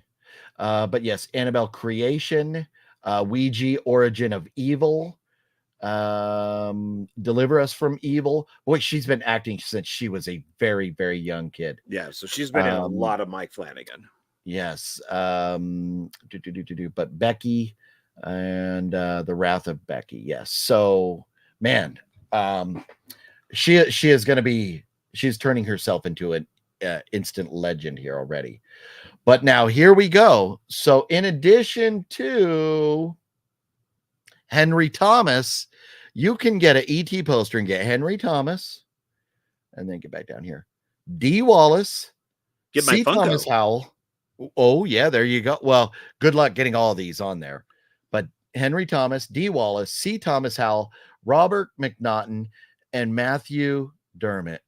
5 from ET. So you know what? I wonder if I got to get it down. Well, I mean, you know what? I do have, you know what? I already do. I was confused. I have Henry Thomas on that poster already. I have Henry Thomas and Matthew Dermott. I need Robert McNaughton, C. Thomas Howell, and D. Wallace are the 3 that I need on my poster. So that's going to be one of my biggies right there. Oh, we lost John. So I think he went to get something. So if I brought this, so we can do the front. Oh, that's right, because you got a kind of a big one, huh? Or is that it's a regular size one, but it's the one, if you remember when we did our first Funko Pop video, this was the surprise one that I did that I said I didn't like because they're too close to each other. I think they should have been spread out. But you get, Henry Thomas here, you get D. Wallace here, and then you get all the other guys, one here, one here, one here. Yeah. Even on the bottom. You may even be able to squeeze like Henry Thomas and Matthew Dermott on the front, because those are the 2 that are actually in the Funko. Those are those 2 characters. So those 2 characters are both going to be there. So maybe if you could squeeze them on the front, you could ask the first one to kind of, try and only take up like the top half of the front.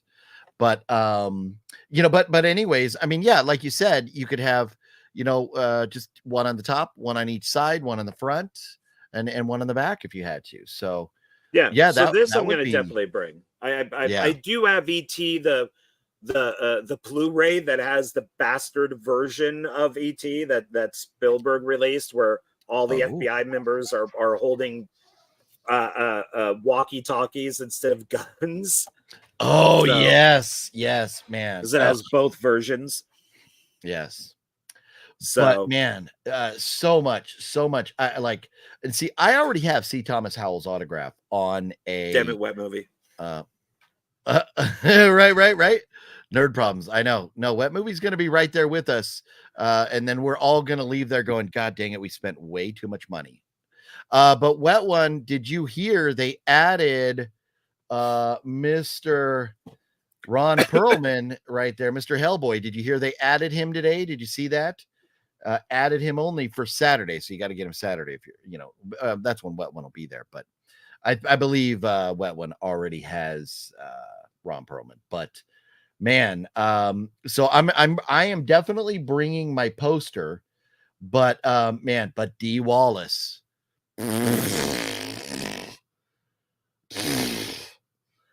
I mean, What, like, okay, E.T. because I got the poster, but are you kidding me? I think she's in every movie that was ever made throughout history. So there's At a least the lot that 70s or the 80s. So right? I want her to sign a Howling 2 poster. Oh. She's not in Howling 2, but her character is. Oh, that's funny. Yeah. I was gonna say I don't remember Howling 2. I just watched it. Oh man. Will not be able to do John Carpenter this year. What? Wet one, you're gonna have to whoop up on your boss, man. I'll just roll by your work and kidnap you. That sucks. That sucks. Well, at least you already got him a couple times. But man, so what? Who did I say? Tom Atkins and John Carpenter. What do you think? What do you think, Brendan? If I get Tom Atkins and John Carpenter on this, giving them in like silver paint pan up there, kind of on the top. Yeah, no, that does suck, Brendan. Huh? I mean, that does suck. That really sucks. Man, I wish there was some way you had a way out of it. What are you gonna do? What are you gonna do? I missed it last year, and it really sucked. But so, John, are you familiar with this John Carpenter signing we're talking about? No. Okay, so once a year at Golden Apple Comics in the LA area, John Carpenter releases his new comic book, Tales for a Halloween Night. And when they release it, you can see John Carpenter signed it here. Sandy King signed it up here. And then everybody else that's involved with this comic book, which is like a real nice, thick comic book, is there. And you get all them to sign it. They all sign it right in front of you. And then you get like this, noting that this is a limited edition. The only place you can get this is at that signing. Now, you can get this, but with different artwork. So, and then you get to bring one other item that John Carpenter will sign for you. So you get 2 John Carpenter autographs and this comic book. How much do you think that would cost? Could you even begin to guess? $100. So at a convention, if you find John Carpenter at any convention, he will charge you $125 for one autograph. Too much. You get this and your autograph for $50 total out the door. Oh, sweet. Okay, there you go. So I have 2 of these. My other one is framed, and that's where I got John Carpenter to sign my Funko Pop. And I got him to sign my picture that Jamie Lee Curtis had already signed. So I got that picture. Now, Jamie Lee Curtis, John Carpenter, and Nick Castle are all in that same one. Yeah, Nocturno. Yeah, easy, called out. There you go. Just call in sick. And if your boss is there, just tell him you don't see me, sir. My boss will be there, but shit happens. I wish someone could go for me and get my Funko signed. Yeah, and that's if I had somebody else I could take, I would, but you have to be there and get you have to be there in person on Saturday, the 12th of October to buy your ticket. And then the event signing is on the 26th of October. So you have to go 2 Saturdays and they check your ID. You cannot buy tickets for somebody else. So you can only get it for you. So I didn't go last year, but the year before I took Justin. And so I said, Justin, I'll pay for both. You go through, get the comic book signed, and you can keep it. Because I was going to get a comic book for myself. But I said, you take my Funko and get my Funko signed, and then I'll get my picture signed. So I got 2 items signed that year. But it was 2 of us, and so we did it fair and square. But yeah, if there was anybody else I could find to go, I would wet one. But man, I don't know. I'm struggling because I want a couple things signed, and I just don't know anybody else to take. And I know, to ask like John Ward to come back at 1. If John Ward came back in town, he would be getting shit signed for himself.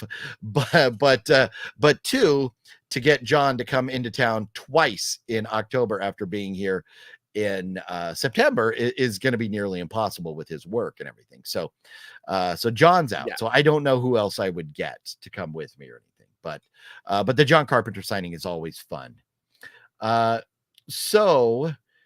Then D. Wallace, man, there's so much you could get there. Billy Zane is probably one. I saw him in person at I think LA Comic Con a couple years ago. It was kind of cool seeing him, knowing how legendary he is from like the Titanic, such a big part. Remember, he was the real dickhead in Titanic, that was engaged or married to whatever her name was, the one that Leonardo painted or drew.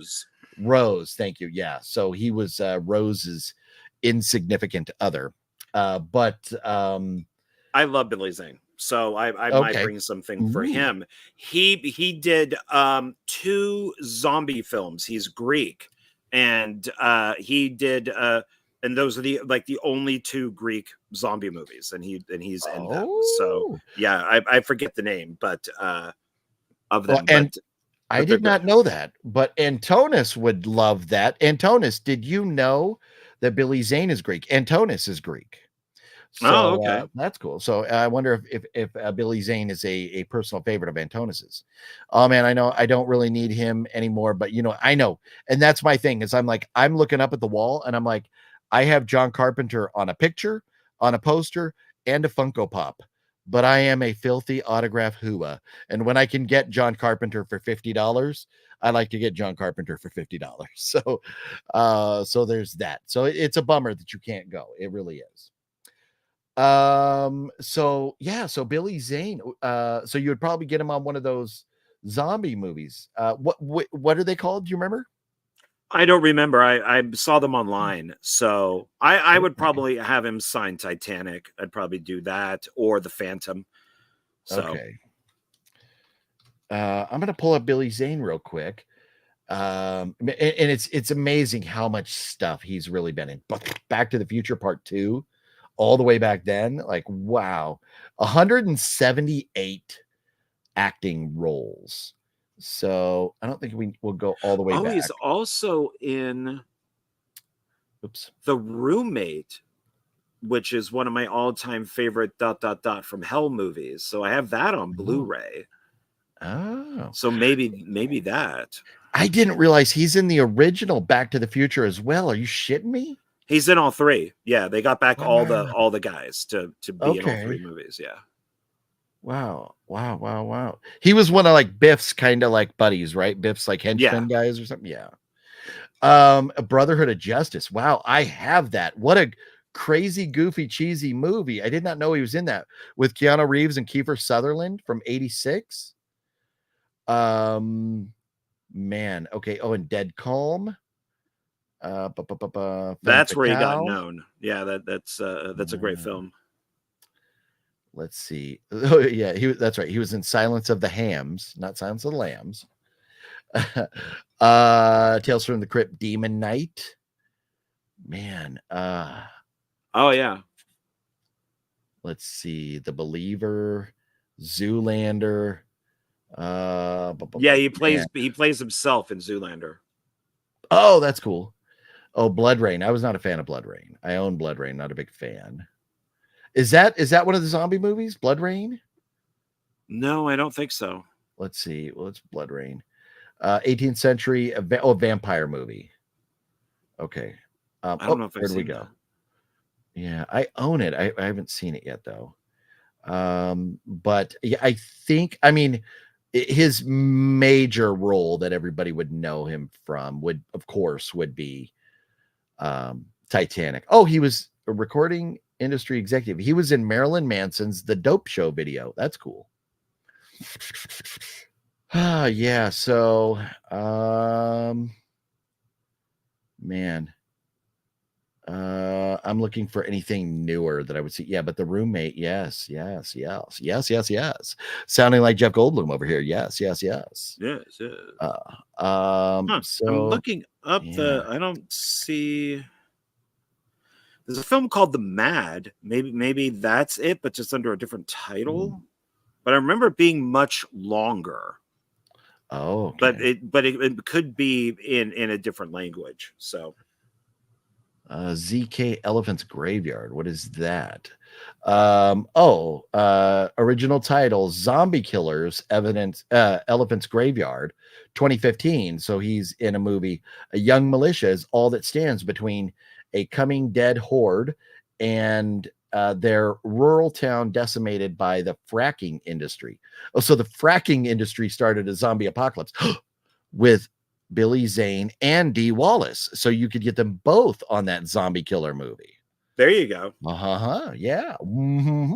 Man, zombie killers. That sounds like something I want to watch. Okay. So Billy Zane, man. This is where this is. We're not done with the list yet. This is what's insane is we're not done with this list yet. So then you have Deep Roy. I mean, pick your poison. Corpse Bride, Never Ending Story, Return of the Jedi. Like, what are you going to get Deep Roy on? And so Deep Roy was supposed to be at some other convention recently and canceled. I don't know why, if it was like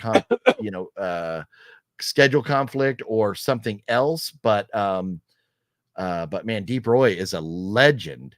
So I don't know. Would you be interested in Deep Roy? No. Okay. Now, and I don't know how to say this guy's name. I'm a pass on him. Nothing against him, because here's the thing. Actors, you want to act in anything you can act in to build your resume and get paid.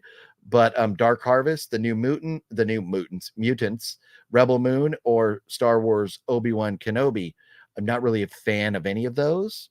So I would pass on him too. I mean, I own a New Mutants, but I don't need that signed. So okay. Yeah. And so here we are Julius LaFleur, who they must be small roles because he was in Die Hard, Monster Squad, Maximum Overdrive, Silver Bullet, Return of the Jedi. But I don't remember him.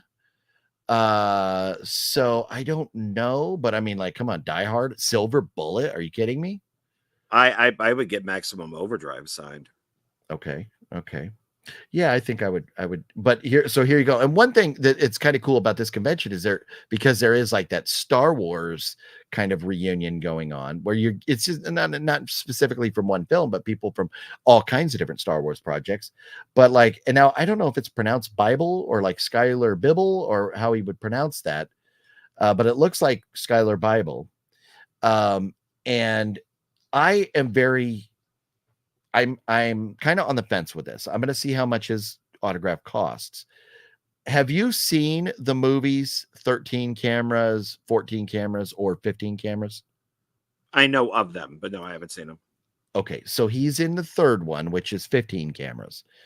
I think they're very underrated horror movies, and they make anybody who ever stays in like a hotel room or a bed and breakfast make you think twice about what you do in there, because they're basically a movie or movies about a creepy guy who is really, really fucking creepy.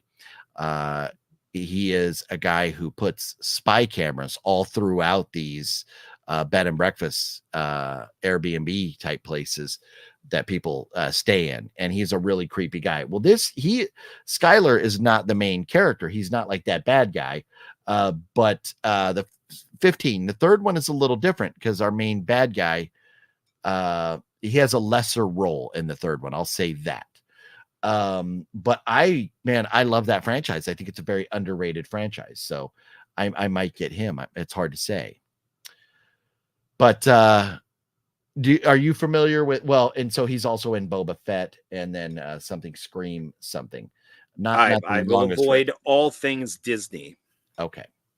So the good news is that concludes the guest list.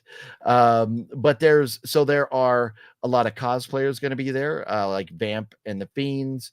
I think they have like a booth. But the Bloody Disgusting Boo Crew, Halloweenies, which I think they may be like YouTubers or something. I think some of these are the Losers Club. I'm not sure exactly about all of them. Some of the disappointments were, and every convention has this happen, but Nalini Kershaw from Star Wars Episode 2 and Episode 3, which to me is not a big deal. But Jason Patrick from The Lost Boys and Terrifier 3, amongst other things, Speed 2. Speed 2? Put Narc up there. He's great in Narc. Okay. But he's going to be postponed. He'll be there in February. So if you come back for the convention in February, you'll be able to get him there. And then Barbara Hershey, Insidious, X-Files, Falling Down, Black Swan, so many things. Barbara Hershey would be cool to get. And I think I'm kind of like, I might like to start getting, some Conjuring and Insidious stuff signed. I think those two franchises are becoming very, very good because of the amount of films they have in them. So no Barbara Hershey, no Jason Patrick, and no Nalini Kershaw. They had to cancel. But so then here's another thing that Creep I.E. Aftermath does that is only done at one other convention in at least Southern California, and that is they have a haunted house there. So Fear Farm, the official haunt, they have a haunted house at the convention that you get to walk through, and the people at Fear Farm, they put on an amazing haunt up in the town of Phelan, California, which is up by Victorville. They have an amazing haunt, and they bring a lot of their stuff down to the convention, and you get to walk through a haunted house. It is a lot of fun. The people that own and run Fear Farm are great people, and love seeing them there. So we get to go to a haunted house as well while we're there. Yay. And then there will be live Lucha Libre wrestling there. So if you're a wrestling fan, especially like Lucha Libre stuff, that will be there. And then Creep I.E. concerts. So if you are like a VIP member, if you got a VIP ticket, you get to go Saturday night to I believe, I'm not sure. I'd have to look up the whole schedule, but I think the concert is after the convention on Saturday night. And then also the Talk Scary to Me podcast, which we talked about earlier, which is a little bit pricey, but if you are a huge fan of Danielle and Scout, then you may want to do that. Creep I.E. Craving. So they have like food trucks that they bring out. So you can buy things in the convention hall. Like they have kind of cafeteria food there, whatever, small things. But outside they have food trucks that you can get stuff from too, which are delicious. And then the Creep I.E. arcade. So they have like a video game room and different little booths and exhibits you can go take pictures with. Really cool stuff. Creep I.E. cosplay contest. The Red Hot Cholo Peppers will be performing, like a knockoff of Red Hot Chili Peppers. Nightmare on 80th Street band. They dress up like 80s horror icons, play music, and then a couple different DJs and cosplay and stuff. So there's a ton of stuff going on at Creep I.E. It's going to be a lot of fun. So I am very much looking forward to this weekend, sir. How about you? After going through all that, is it overwhelming with the amount of guests, or how do you feel about it right now? Well, this will be my first time going, so I think if I go to one later, I'll have a better idea of what to do, because I would like to get Funko Pops signed. So if I knew who was coming later, then I would like to get the pops done. But some are difficult. Like Jason Patrick doesn't have a Funko Pop to my knowledge. Yeah. So probably Narc being signed, which was produced by Tom Cruise. So I would get that. But I'm really looking forward to this. In fact, at work, I made a very big deal about getting everything done on Tuesday that needs to be done on Tuesday, instead of having it kind of flow over to Wednesday, because I want tomorrow to just be very easy and smooth. So I can, I'm going to be coming home and doing a video with Jonathan Moody, but past that, I just want to get all my stuff organized and ready for the morning, for Thursday morning. Nice. So the good news for you is that you are, Nocturnal says he does have a Lost Boys Funko. Oh, okay. There you go. Yeah. Well, and that, I mean, is something that if you went on like Amazon, or if you were able to find it and get like overnight shipping, you could ship it to my house. So it was here, and that way you would have it.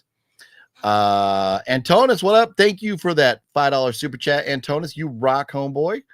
Does John Ward live in California like you and me, or another state? John Ward lives in Las Vegas. Yes. And so, and I missed a whole Nevada. So I didn't see Antonis when we were talking about Billy Zane. I didn't see if you commented at all or not about that. But knowing that he's Greek, are you a big Billy Zane fan? So he does have a Lost Boys Funko. Well, but here's the bottom line: he's not going to be there anyways. He canceled, so you could get that Funko and take it February. Right. Jason Patrick's not going to be there, so you don't have to worry about that right now. But so now, have you been to any other conventions recently in the last couple years or so?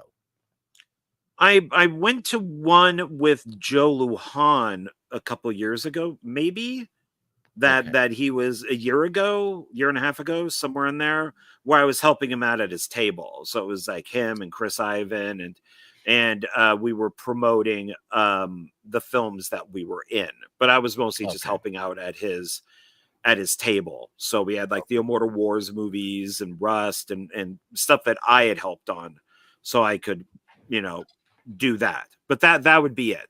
That would be the last one I went to. I haven't gone to one in a long time. As in this Rust right here? Yes, and I would hold on to that Rust because it's now out of print, and that is a horrible version of it. Oh, okay. So anyways, it's funny. As I was putting my movies in order last night, I was shuffling through things, and I was like, Rust. Oh, that's funny because I think of now Baldwin. And so because of the Alec Baldwin movie where he shot the cinematographer, which was also called Rust.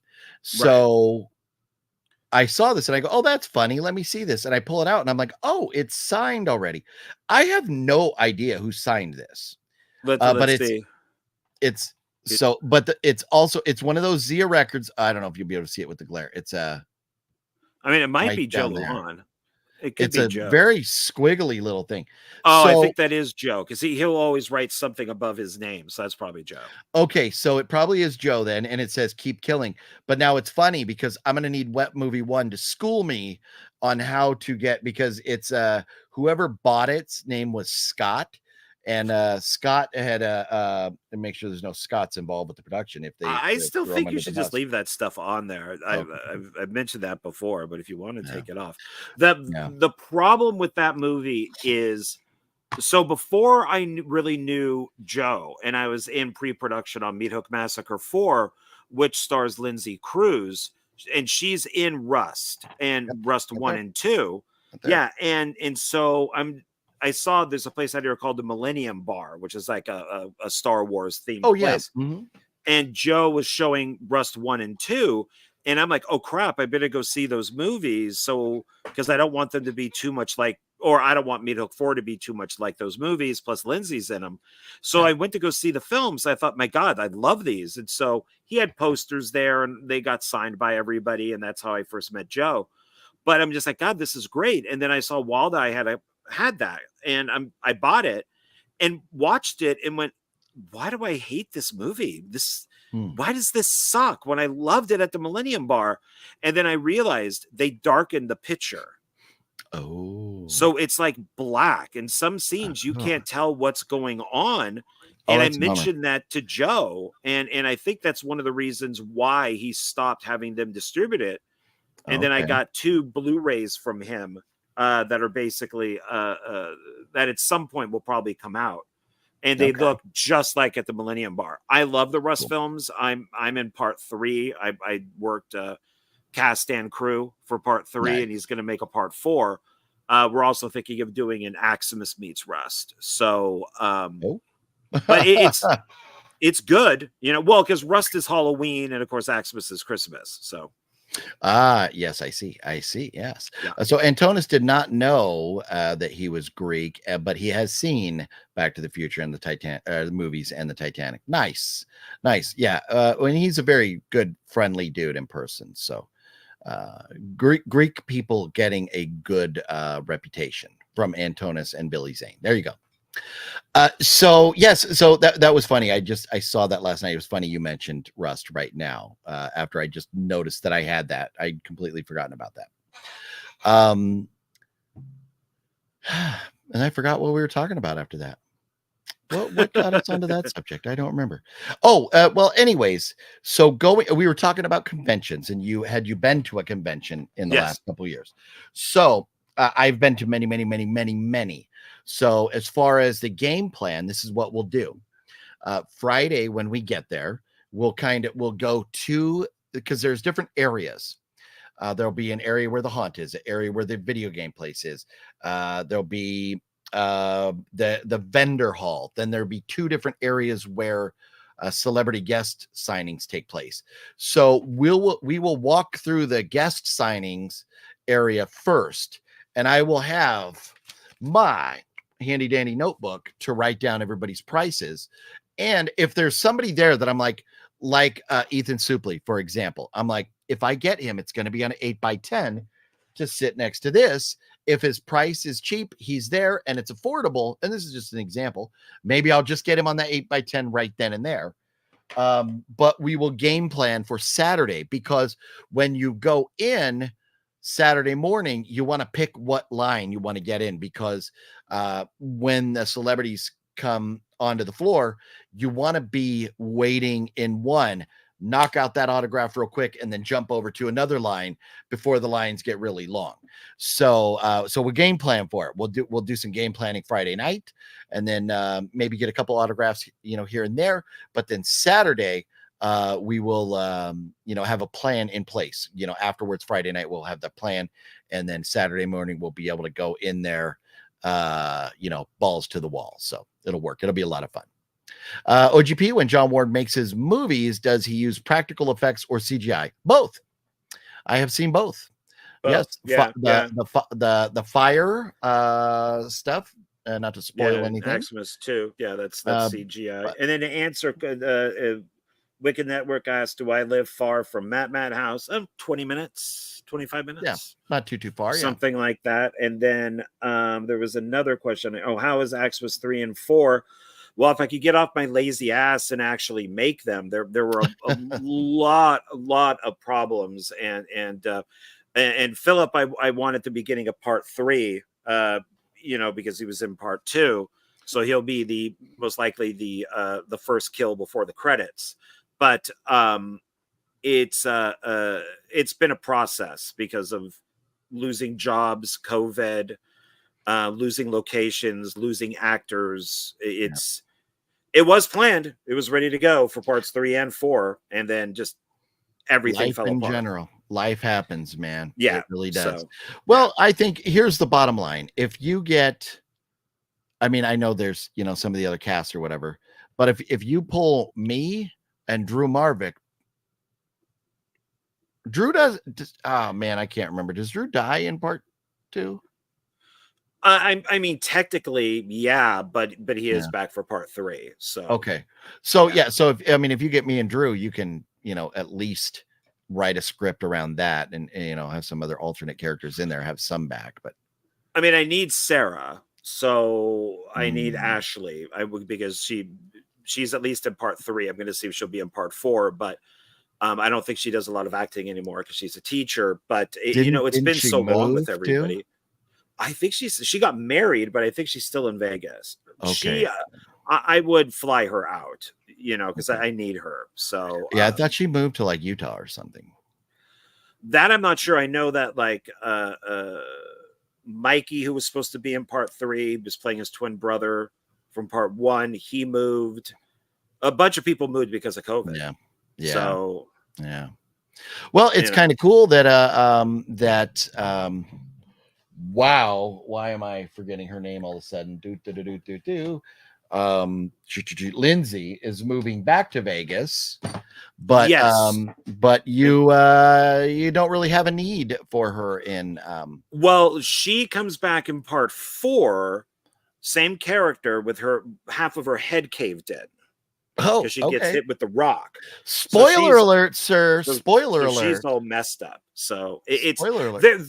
there was a plan. The scripts were there. The storage facility was there. Everything was there, and then all this stuff happened to where it fell apart. So once I get back from the convention, that's my priority, is getting this stuff done. Problem solved. Jennifer will be your lead actress. There you go. There we go. I could we could always say that you're like Sarah's daughter or something like that. There you go. And Jennifer is the best. I'm sure she would be great. So just got back from watching Speak No Evils, based solely on OGP's comment while on with Wet Movie 1 on Monday. OGP is right. It was absolutely great. Nice. Glad you liked it, Kevin. Man, I'm telling you, I'm debating. And here's the thing. It has a higher expert score on Rotten Tomatoes than Deadpool versus Wolverine. It is Speak No Evil is mind-blowingly good. I could not believe, because I thought I knew what it was going to be, but it's not what you think it is. And it's, if you've seen the first one and you feel like, oh, I need to see, apparently they're very different as far as the amount of violence and gore and stuff like that. So it's just they're different. So I love it. I love it. And that's awesome, Kevin, that you went and saw it. Killer Care Bear, what's up, Killer Care Bear? How you doing? Gotta get Fluffy Gamer getting killed on the pooper. Yeah, I don't know. I don't know. We need to do that, but I mean, hey, John, it's your movie if you want to do that. But I'll probably be all right. I'll probably pass on that personally, but we'll see about that. But back to going to the convention. The good news is that I've been to many of them lately. So as far as having like a plan of attack or what to go and see, I think you'll be all right, because I know it can be overwhelming when you get into such a large venue and with so many guests, and you're like, what do I do? It can get very overwhelming. So we'll do it right. It's going to be a lot of fun. We're going to have a great time.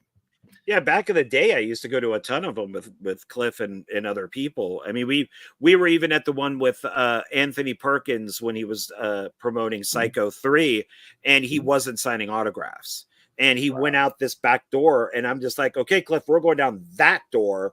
And as he's going down the elevator, we're running down the stairs, and it's Hilarious. going down. And right when he exits the building, we exit. Mr. Perkins, will you please sign my Psycho 3 poster? Wow, nice. So yeah, nice. So I used to do it, and I used to know how to navigate, but not anymore, because I haven't done it in so long. But yeah, well, and so you will see at times celebrity guests walking around the floor at like Creep I.E or some of the other conventions if they have to go to a like a photo op appearance, or they're going somewhere to like the restroom or whatever. It is kind of taboo to hit them up at the convention to ask them for their autograph, when they're not at their table.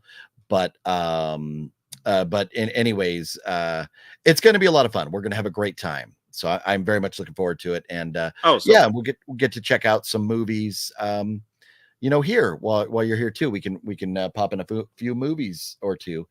But we've already been over 2 hours, so I'm not going to dive too much into this tonight. I think I'll save it for tomorrow. But last night I did watch The Purge Anarchy, the second Purge.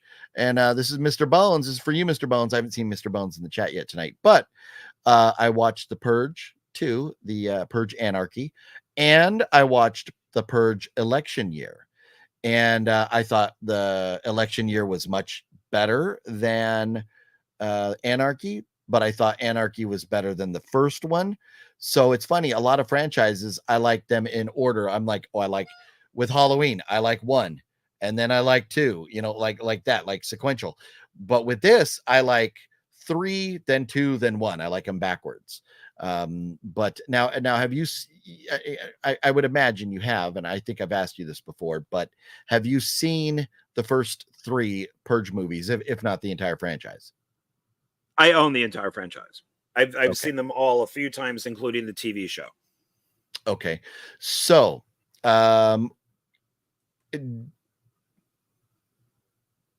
do you care to rank maybe your order, if you could think about it, or like at least election day or election year, where would you put that? I'm very curious. So oh God, Tyler asked, "What is Ghoul about?" I'll Yes. quickly say Okay. what that is. That's another one that fell apart thanks to COVID. We had our lead actress in the house and everything. It's Tyler Kilgore is going to play the Ghoul, and I've told this to her that, and she still wants to do it. That I wanted somebody that I found to be beautiful. I wanted to basically turn her into like Monster, the film Monster with Charlize Theron. I wanted to get somebody who was beautiful and make her horrible looking. Yeah. And so it's a ghoul that lives up in an attic in this house. And she falls in love with somebody who just moved in there, who was Selena D, and kills all the people around her. So it was supposed to be very kind of gothic. So I still want to make it. It's still my main thing. But as far as Purge goes, I'm surprised you like The Purge, because The Purge is very political, and the people who made it are very liberal. Election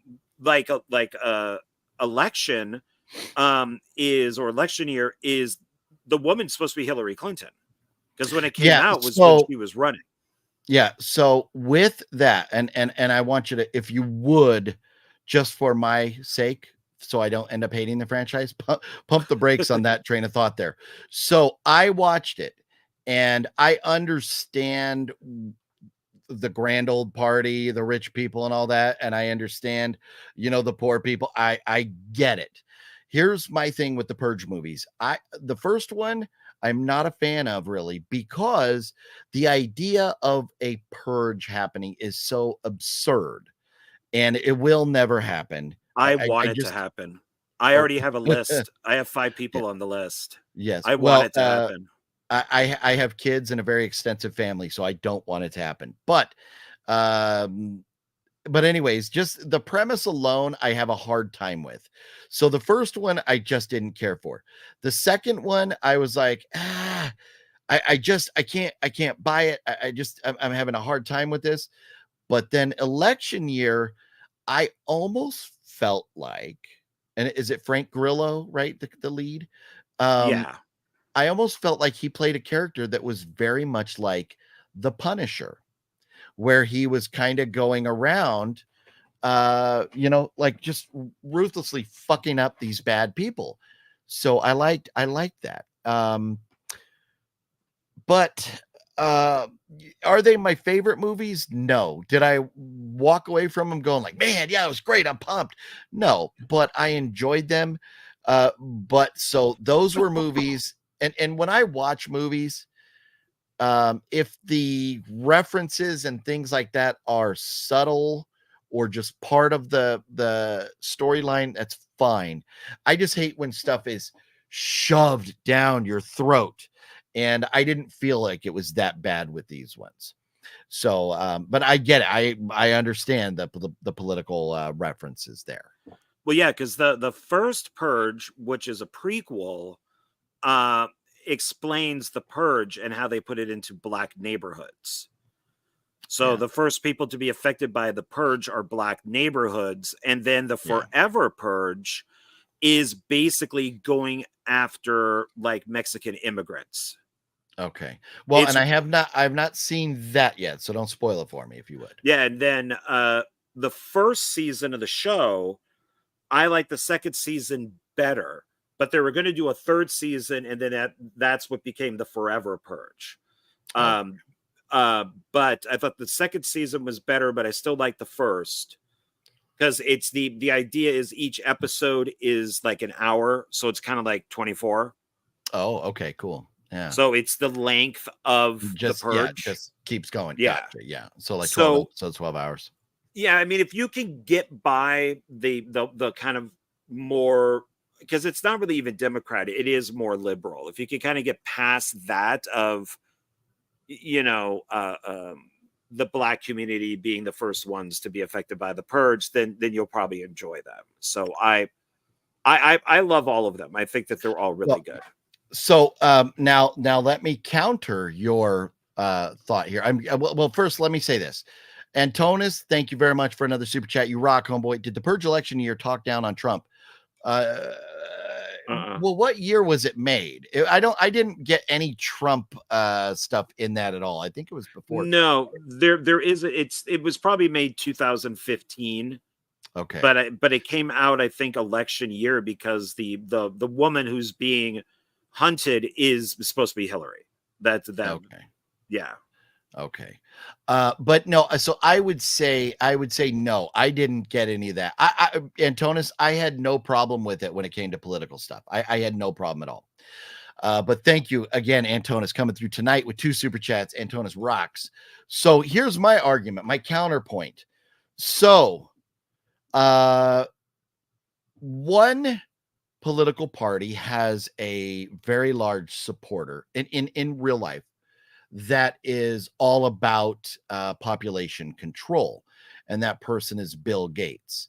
And the Purge movies are supposedly, they reference it in the movies, that they're trying to control the population.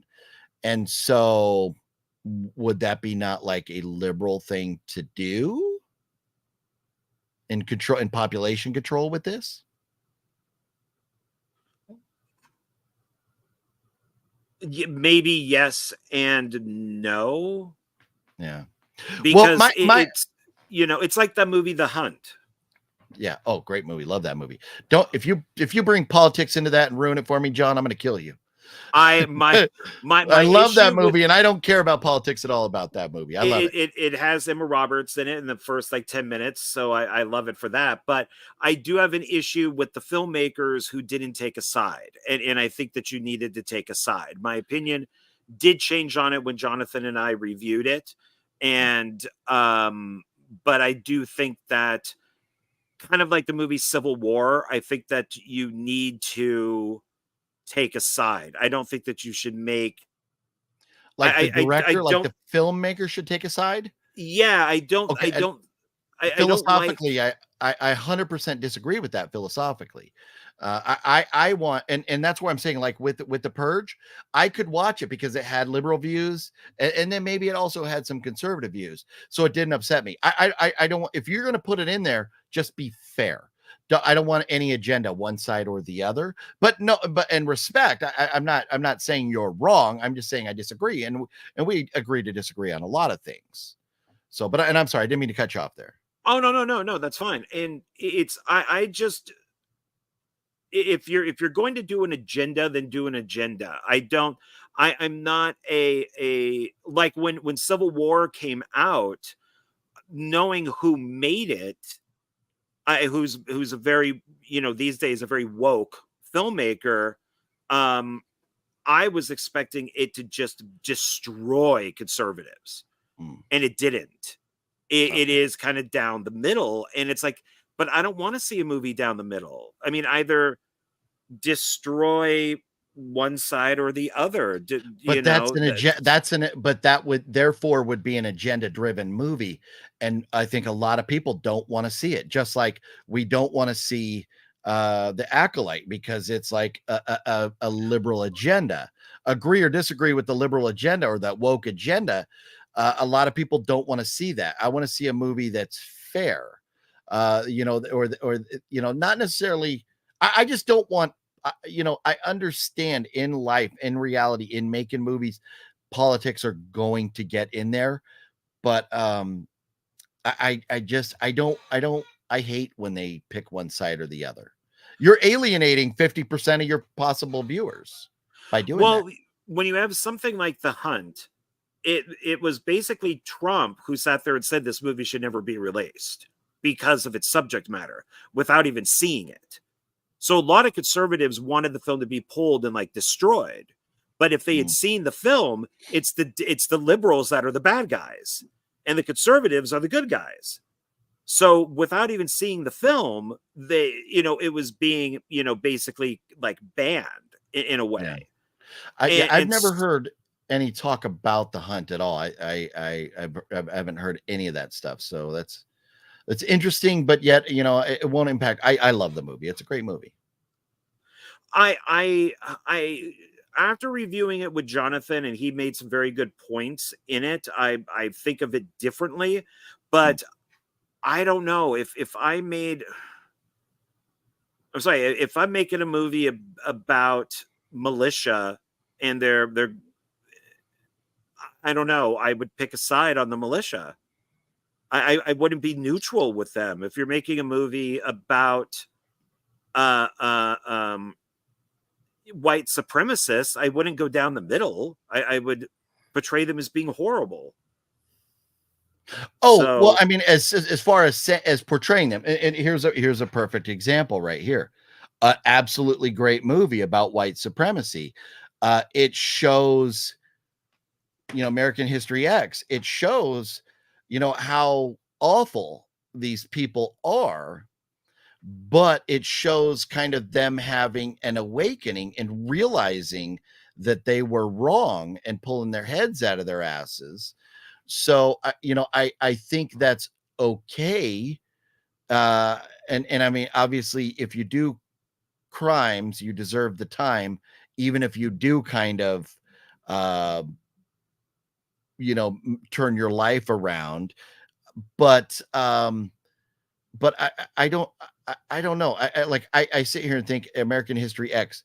I don't feel like that was told to pick a political side. I felt like it was a great oh no, story. no, that's just a drama, about a Yeah, guy who's a white supremacist, and yeah, I mean, I mean, even with Edward Furlong's character, he's he starts to turn near the end, but yeah. it's if you're doing a documentary on a particular subject, I think that you can't be neutral. You have to, I get something like Ken Burns' The Civil War documentary where he is telling it from the red and the blue, and he's reading the Yeah, letters and all that. That I get. these are fiction movies. They're not documentaries, though. Right, but I think when you watch something like the Purge films, they do have somewhat of an agenda on it, and because of how the filmmakers are doing it. I mean, if you're making an entire film about, basically, I don't know if they're considered conservatives or not, but they are hunting Hispanics. There's a message there. There's something Mm, being said yeah, about that. yeah, But I don't remember if they're, because I saw it a long time ago, but it's, yeah. Hillary Clinton even said, when she was debating Trump, she goes, if I end up getting killed, it was them who did it. She made that comment that if one day she just disappeared, it was the other side. And I'm guessing maybe that's Oh, where they got election year from, is from her comment. yeah, yeah, maybe. And that's where, my thing is, uh, um, with politics, there's a lot of bad people in the political landscape out there. So I don't want to keep going to, oh, this person in real life said this or that or whatever. My thought with the Purge is, um so as a filmmaker, things that are relevant in society make for good movies. People want to go see those, but you don't have to pick a side. You can say, okay, this is what's going on, and maybe this is my perception of it, and this is the way I'm going to tell the story. But it doesn't mean the filmmaker has to like root for one side. I think with the Purge films, they said, okay, we have these elites in society, and we have the poverty level folks, and the elites are crushing the poverty level folks with this Purge, and that's why it was originally created. I don't feel like there needed to be a political agenda with that, just as it's just something that was going on in the world that day. But but again, we all are. That's my opinion. You're entitled to your opinion, and that's the beauty of art. We all get to look at it differently and want different things out of movies. But I felt they played it well. I didn't, as where I stand with politics, I was not offended by the Purge movies in that sense. There have been movies that have offended me. The Purge did not offend me. None of the three of them. Because I felt like they just took something that's going on in society. And now here, don't get me wrong, I vote the way I vote, but I don't like the fact that it is nearly impossible for a guy like you or I to become a billionaire. It's just the system is set up to keep their families, their kids go to these schools and they keep getting rich, and it keeps the money in these certain families in a very narrow percentage of the population. That drives me nuts. And so I kind of like that aspect about the Purge, but I didn't think politics at all. But it's an interesting perspective. I think that you have there with them, but I just look at it a little differently. It's also when I was watching a lot of these, I was more towards the left. So, during 2016 and watching these films going, being against Trump, and I did vote for Hillary, they didn't bother me at all. But now that I'm more of a centralist, kind of edging more towards being a conservative, that I don't know if I rewatch the movies, if they would bother me, if it would kind of be, and that was the thing with The Hunt also is, as Jonathan pointed out, and spoilers, that maybe the lead character is not who they think she is. That they did pick that they got the wrong person.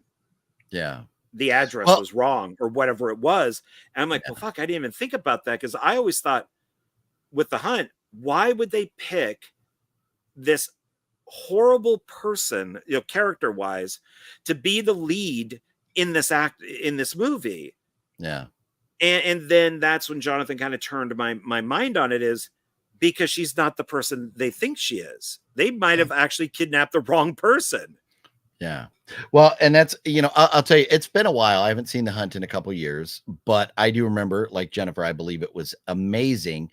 And I just remember watching the Hunt, just like watching The Purge last night, and not once did it cross my mind that there was like a political agenda. So I wasn't offended at all by what they were doing in either of those movies. I understand how you could go, well, this is, political, like a representation of this type of person, or a representation of Hillary, or a representation of Trump, or whatever the movie may be. But I just, watching those movies, not once did I ever go like, oh man, this is, political or anything like that. But, and I do get bugged when politics play too much in the movies, but those didn't get me like that. But well, that's good. I'm gonna have to go rewatch The Hunt. No, and that's typically when I go into a movie, I just want to sit down and watch a movie, and it's not until it's like too in your face, and not to dive. I don't want to go too into politics. Everybody here hates listening to us talk about politics, but but there are other movies like Evil Dead Rise that I mean, just pissed me. I was fuming like 15 minutes into the movie, fuming. So it's interesting. So there you go. You've talked Antonis out of ever watching another Purge movie. Antonis makes no bones about who he's voting for, and she has never, or this candidate this year has never been compared to a hyena. He may be compared to so many other things, but not a hyena. Disney has gone woke. We all, I think, agree with that. Yes. That's you're going to be getting a lot of stuff like the Agatha series was made like 2 years ago. So yeah. it's the basically like they fired a lot of people at Disney that are considered to be woke. You're going to be, and a lot of that has to do with Deadpool and Wolverine. Yeah. Because they know that's what they want. But unfortunately, because these things take years, we're still going to be getting a lot of, Snow White. We're still going to get Agatha. We're still going to get Ironheart. We're still going to get all these movies that were made a couple years ago that are still considered to be, with the woke agenda and stuff like that, with the girl bosses. Yeah. But that is soon going to disappear as they realize they have to stop doing this. And that's what they're doing. They're firing people. But the good thing is we don't have to watch any of that crap, and it will reinforce their decision to get rid of those people. I like what Kevin says here. Kevin says, I mean, the Purge movies deal with socioeconomics, so they're naturally tied to politics, but there's also the fact that they are fiction. So yes, Kevin, and that's kind of where I'm at with it, because the idea of a purge is so far-fetched that I think, you know, you kind of look at it like, for example, one of the things that we kind of talked about with The Crow is that where does The Crow take place? Is it in the 90s? Is it current? Is it, you know, it's in this fictional city, this fictional land. We're not worried about the country it's taking place in or anything. It's just a movie. So that's kind of where I was like with The Purge, was like, this is so far-fetched. I had to, watching especially the second one, not so much the third, but especially the second Purge, I had to detach myself from the idea that there's a thing going on where people get to go around just killing each other. I looked at it more of like a survival movie throughout the night. And then I thought it was kind of fun. But then the election year, man, I looked at it more, instead of like more survival, I looked at it almost like if the Punisher showed up in Gotham. Like Gotham is going to shit and the Punisher has to get these girls out of Gotham, and you know, and is just whooping ass. So but you know, but there's a lot of different elements to it, but that's interesting, you know. So back to my initial question, what do you think? Are you able to kind of, so just between, well, even say between the movies, so what is there, 4 total movies and the show? I want to say yes, 1, 2, 3, 4, 5 movies and 2 seasons of a TV show. Okay. So with the movies, do you have a favorite? I really liked the Forever Purge. I really liked it. Especially its ending. So probably, and I liked the first one too, except for I hated the kid that let the homeless person in, but then I guess you wouldn't really have a movie, you know, without that. But it's, I mean, these are all dystopian type of things. I mean, you know, Brave New World or 1984 or, you know, The Shape of Things to Come. They're all visions of the future that we could have in one way or another.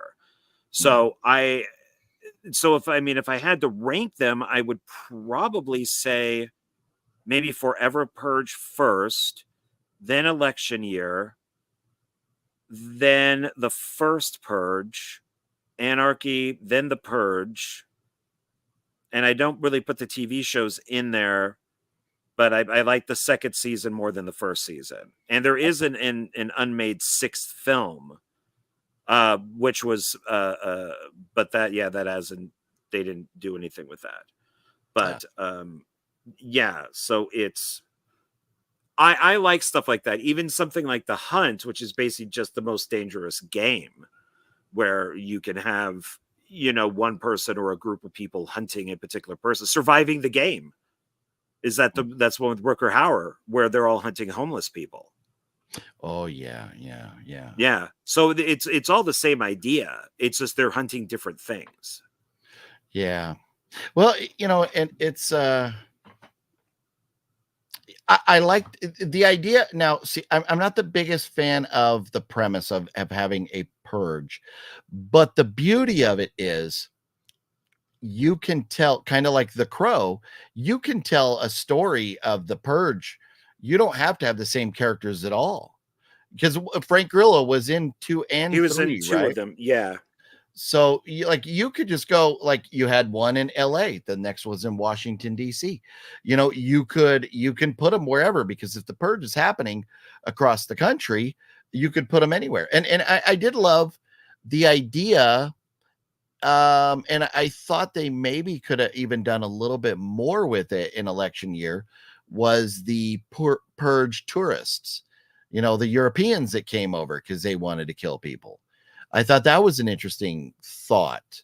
But the idea that, yeah, you could do this, like the Crow, anybody could get killed, and their true love could bring them back to avenge, their fallen significant other. It could be anywhere, anybody, anywhere. It doesn't have to be Eric Draven. So with that, it's a good premise that you can do a story anywhere. You don't have to worry about bringing the cast back or anything. So yeah, I think the sixth film is supposed to take place in like Europe, somewhere in Europe, with the way that Forever ends. So it's because it's only an American thing, is The Purge. Okay. So well, yes, because it's the new America, Yeah, and it's see, I'm the type of guy that was voting. The type of guy. I'm the type of guy. I really I immediately went to LL Cool J with that. Awesome. I vote for the virus. So that's where I am. I'm in Stephen King's The Stand. I voted for Captain Trips, and with COVID, I voted for COVID. It was one of those things where I don't have I always look at the bleakest thing possible. So so for something like The Purge, there's a British show called Primeval, where it's portals that open up throughout the UK, and they could go into the future, they could go into the past, they can go to just a different part of the city. And there's a woman scientist who wants to go back in time and poison the very first Neanderthals.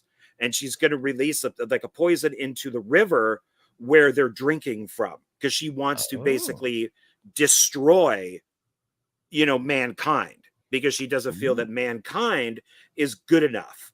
And I was voting for her. And of course they stop her. But I was hoping she was like that far away from putting the poison in, and they end up shooting her, and it doesn't happen. But it's so for me, something like The Purge is,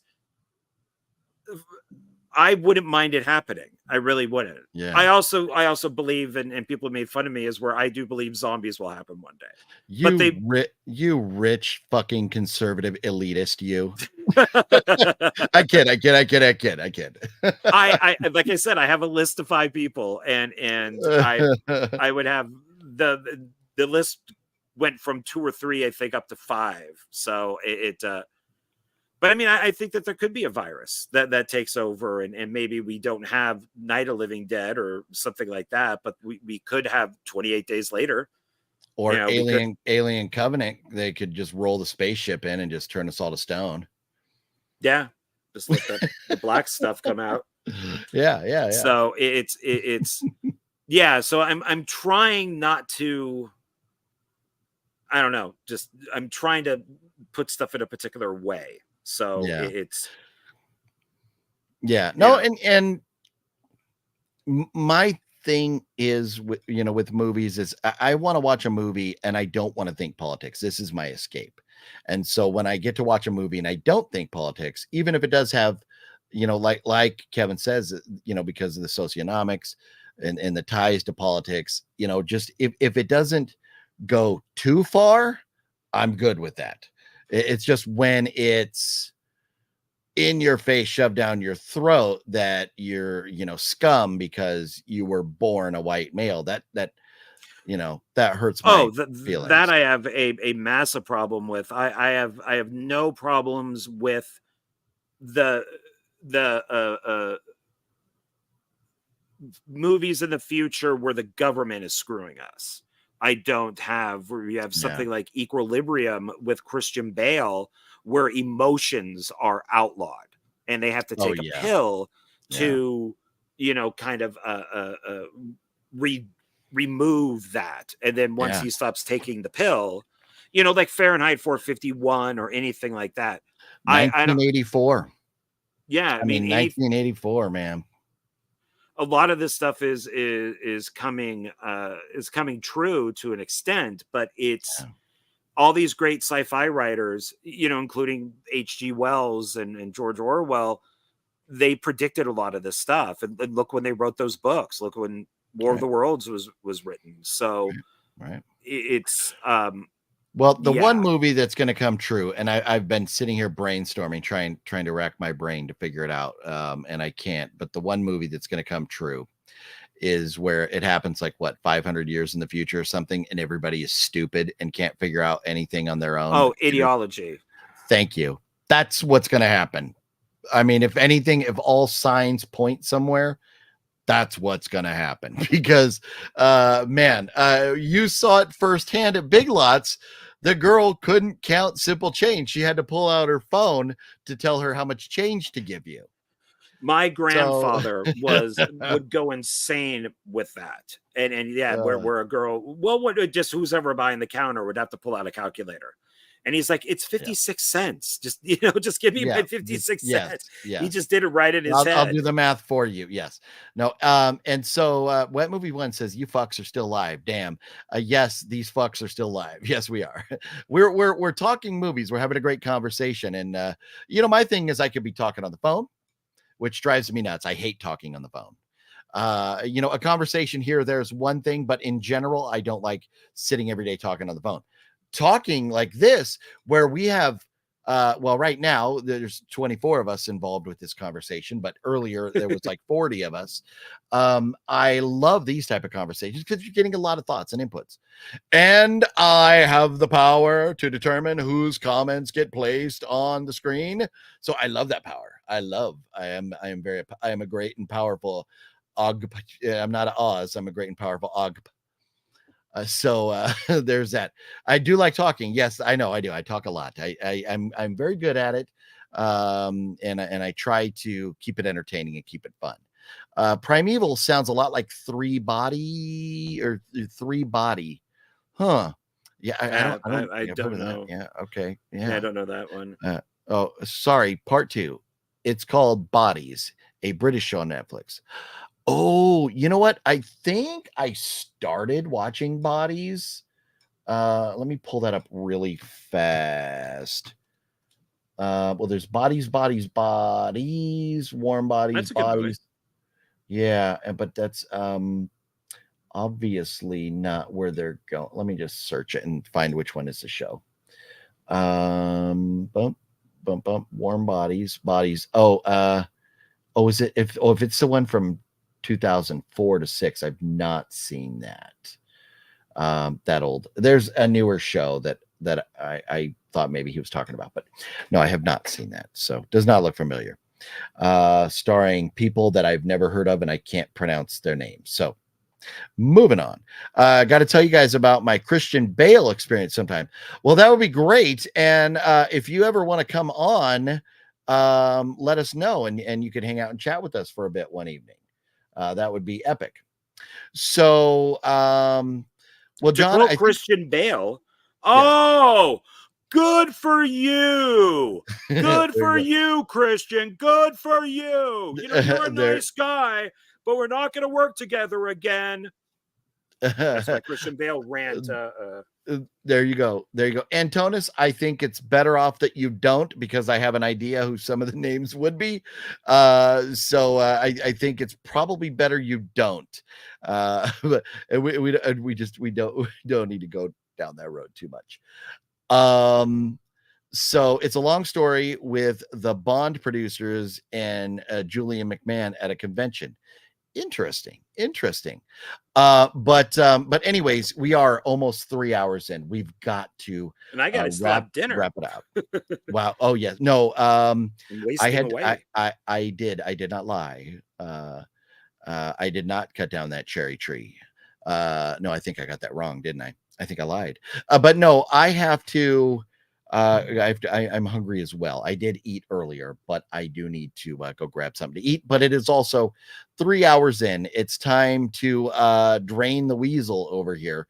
And we've got I don't want to keep you all night, as you're going to be heading out of town, and I'm sure you've got things you can do to be productive or watch movies or whatever. So, but thanks for hanging out, John. This was fun, and we are going to have a great time this weekend. So, yes.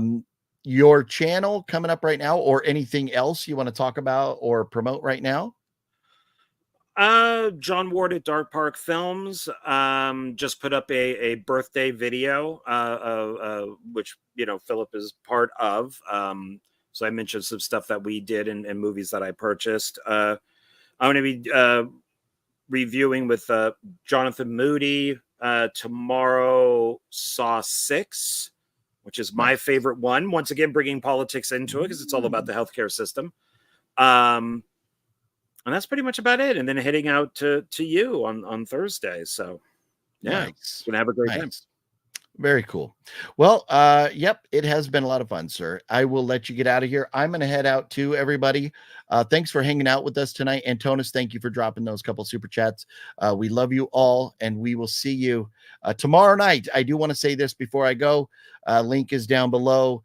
The Ultra Terrestrials. I will be live with Master Chaos tomorrow night doing the Ultra Terrestrial podcast, the first episode. So join us for that. But I will also be doing a live stream here on this channel tonight. Or tomorrow night. Or tomorrow at some point. So join me, shall you? And in the meantime, I forgot. Somebody asked at one point, and yes, indeed, it is. It's vamp time. It is vamp time. So we got to get out of here. We'll see you guys later.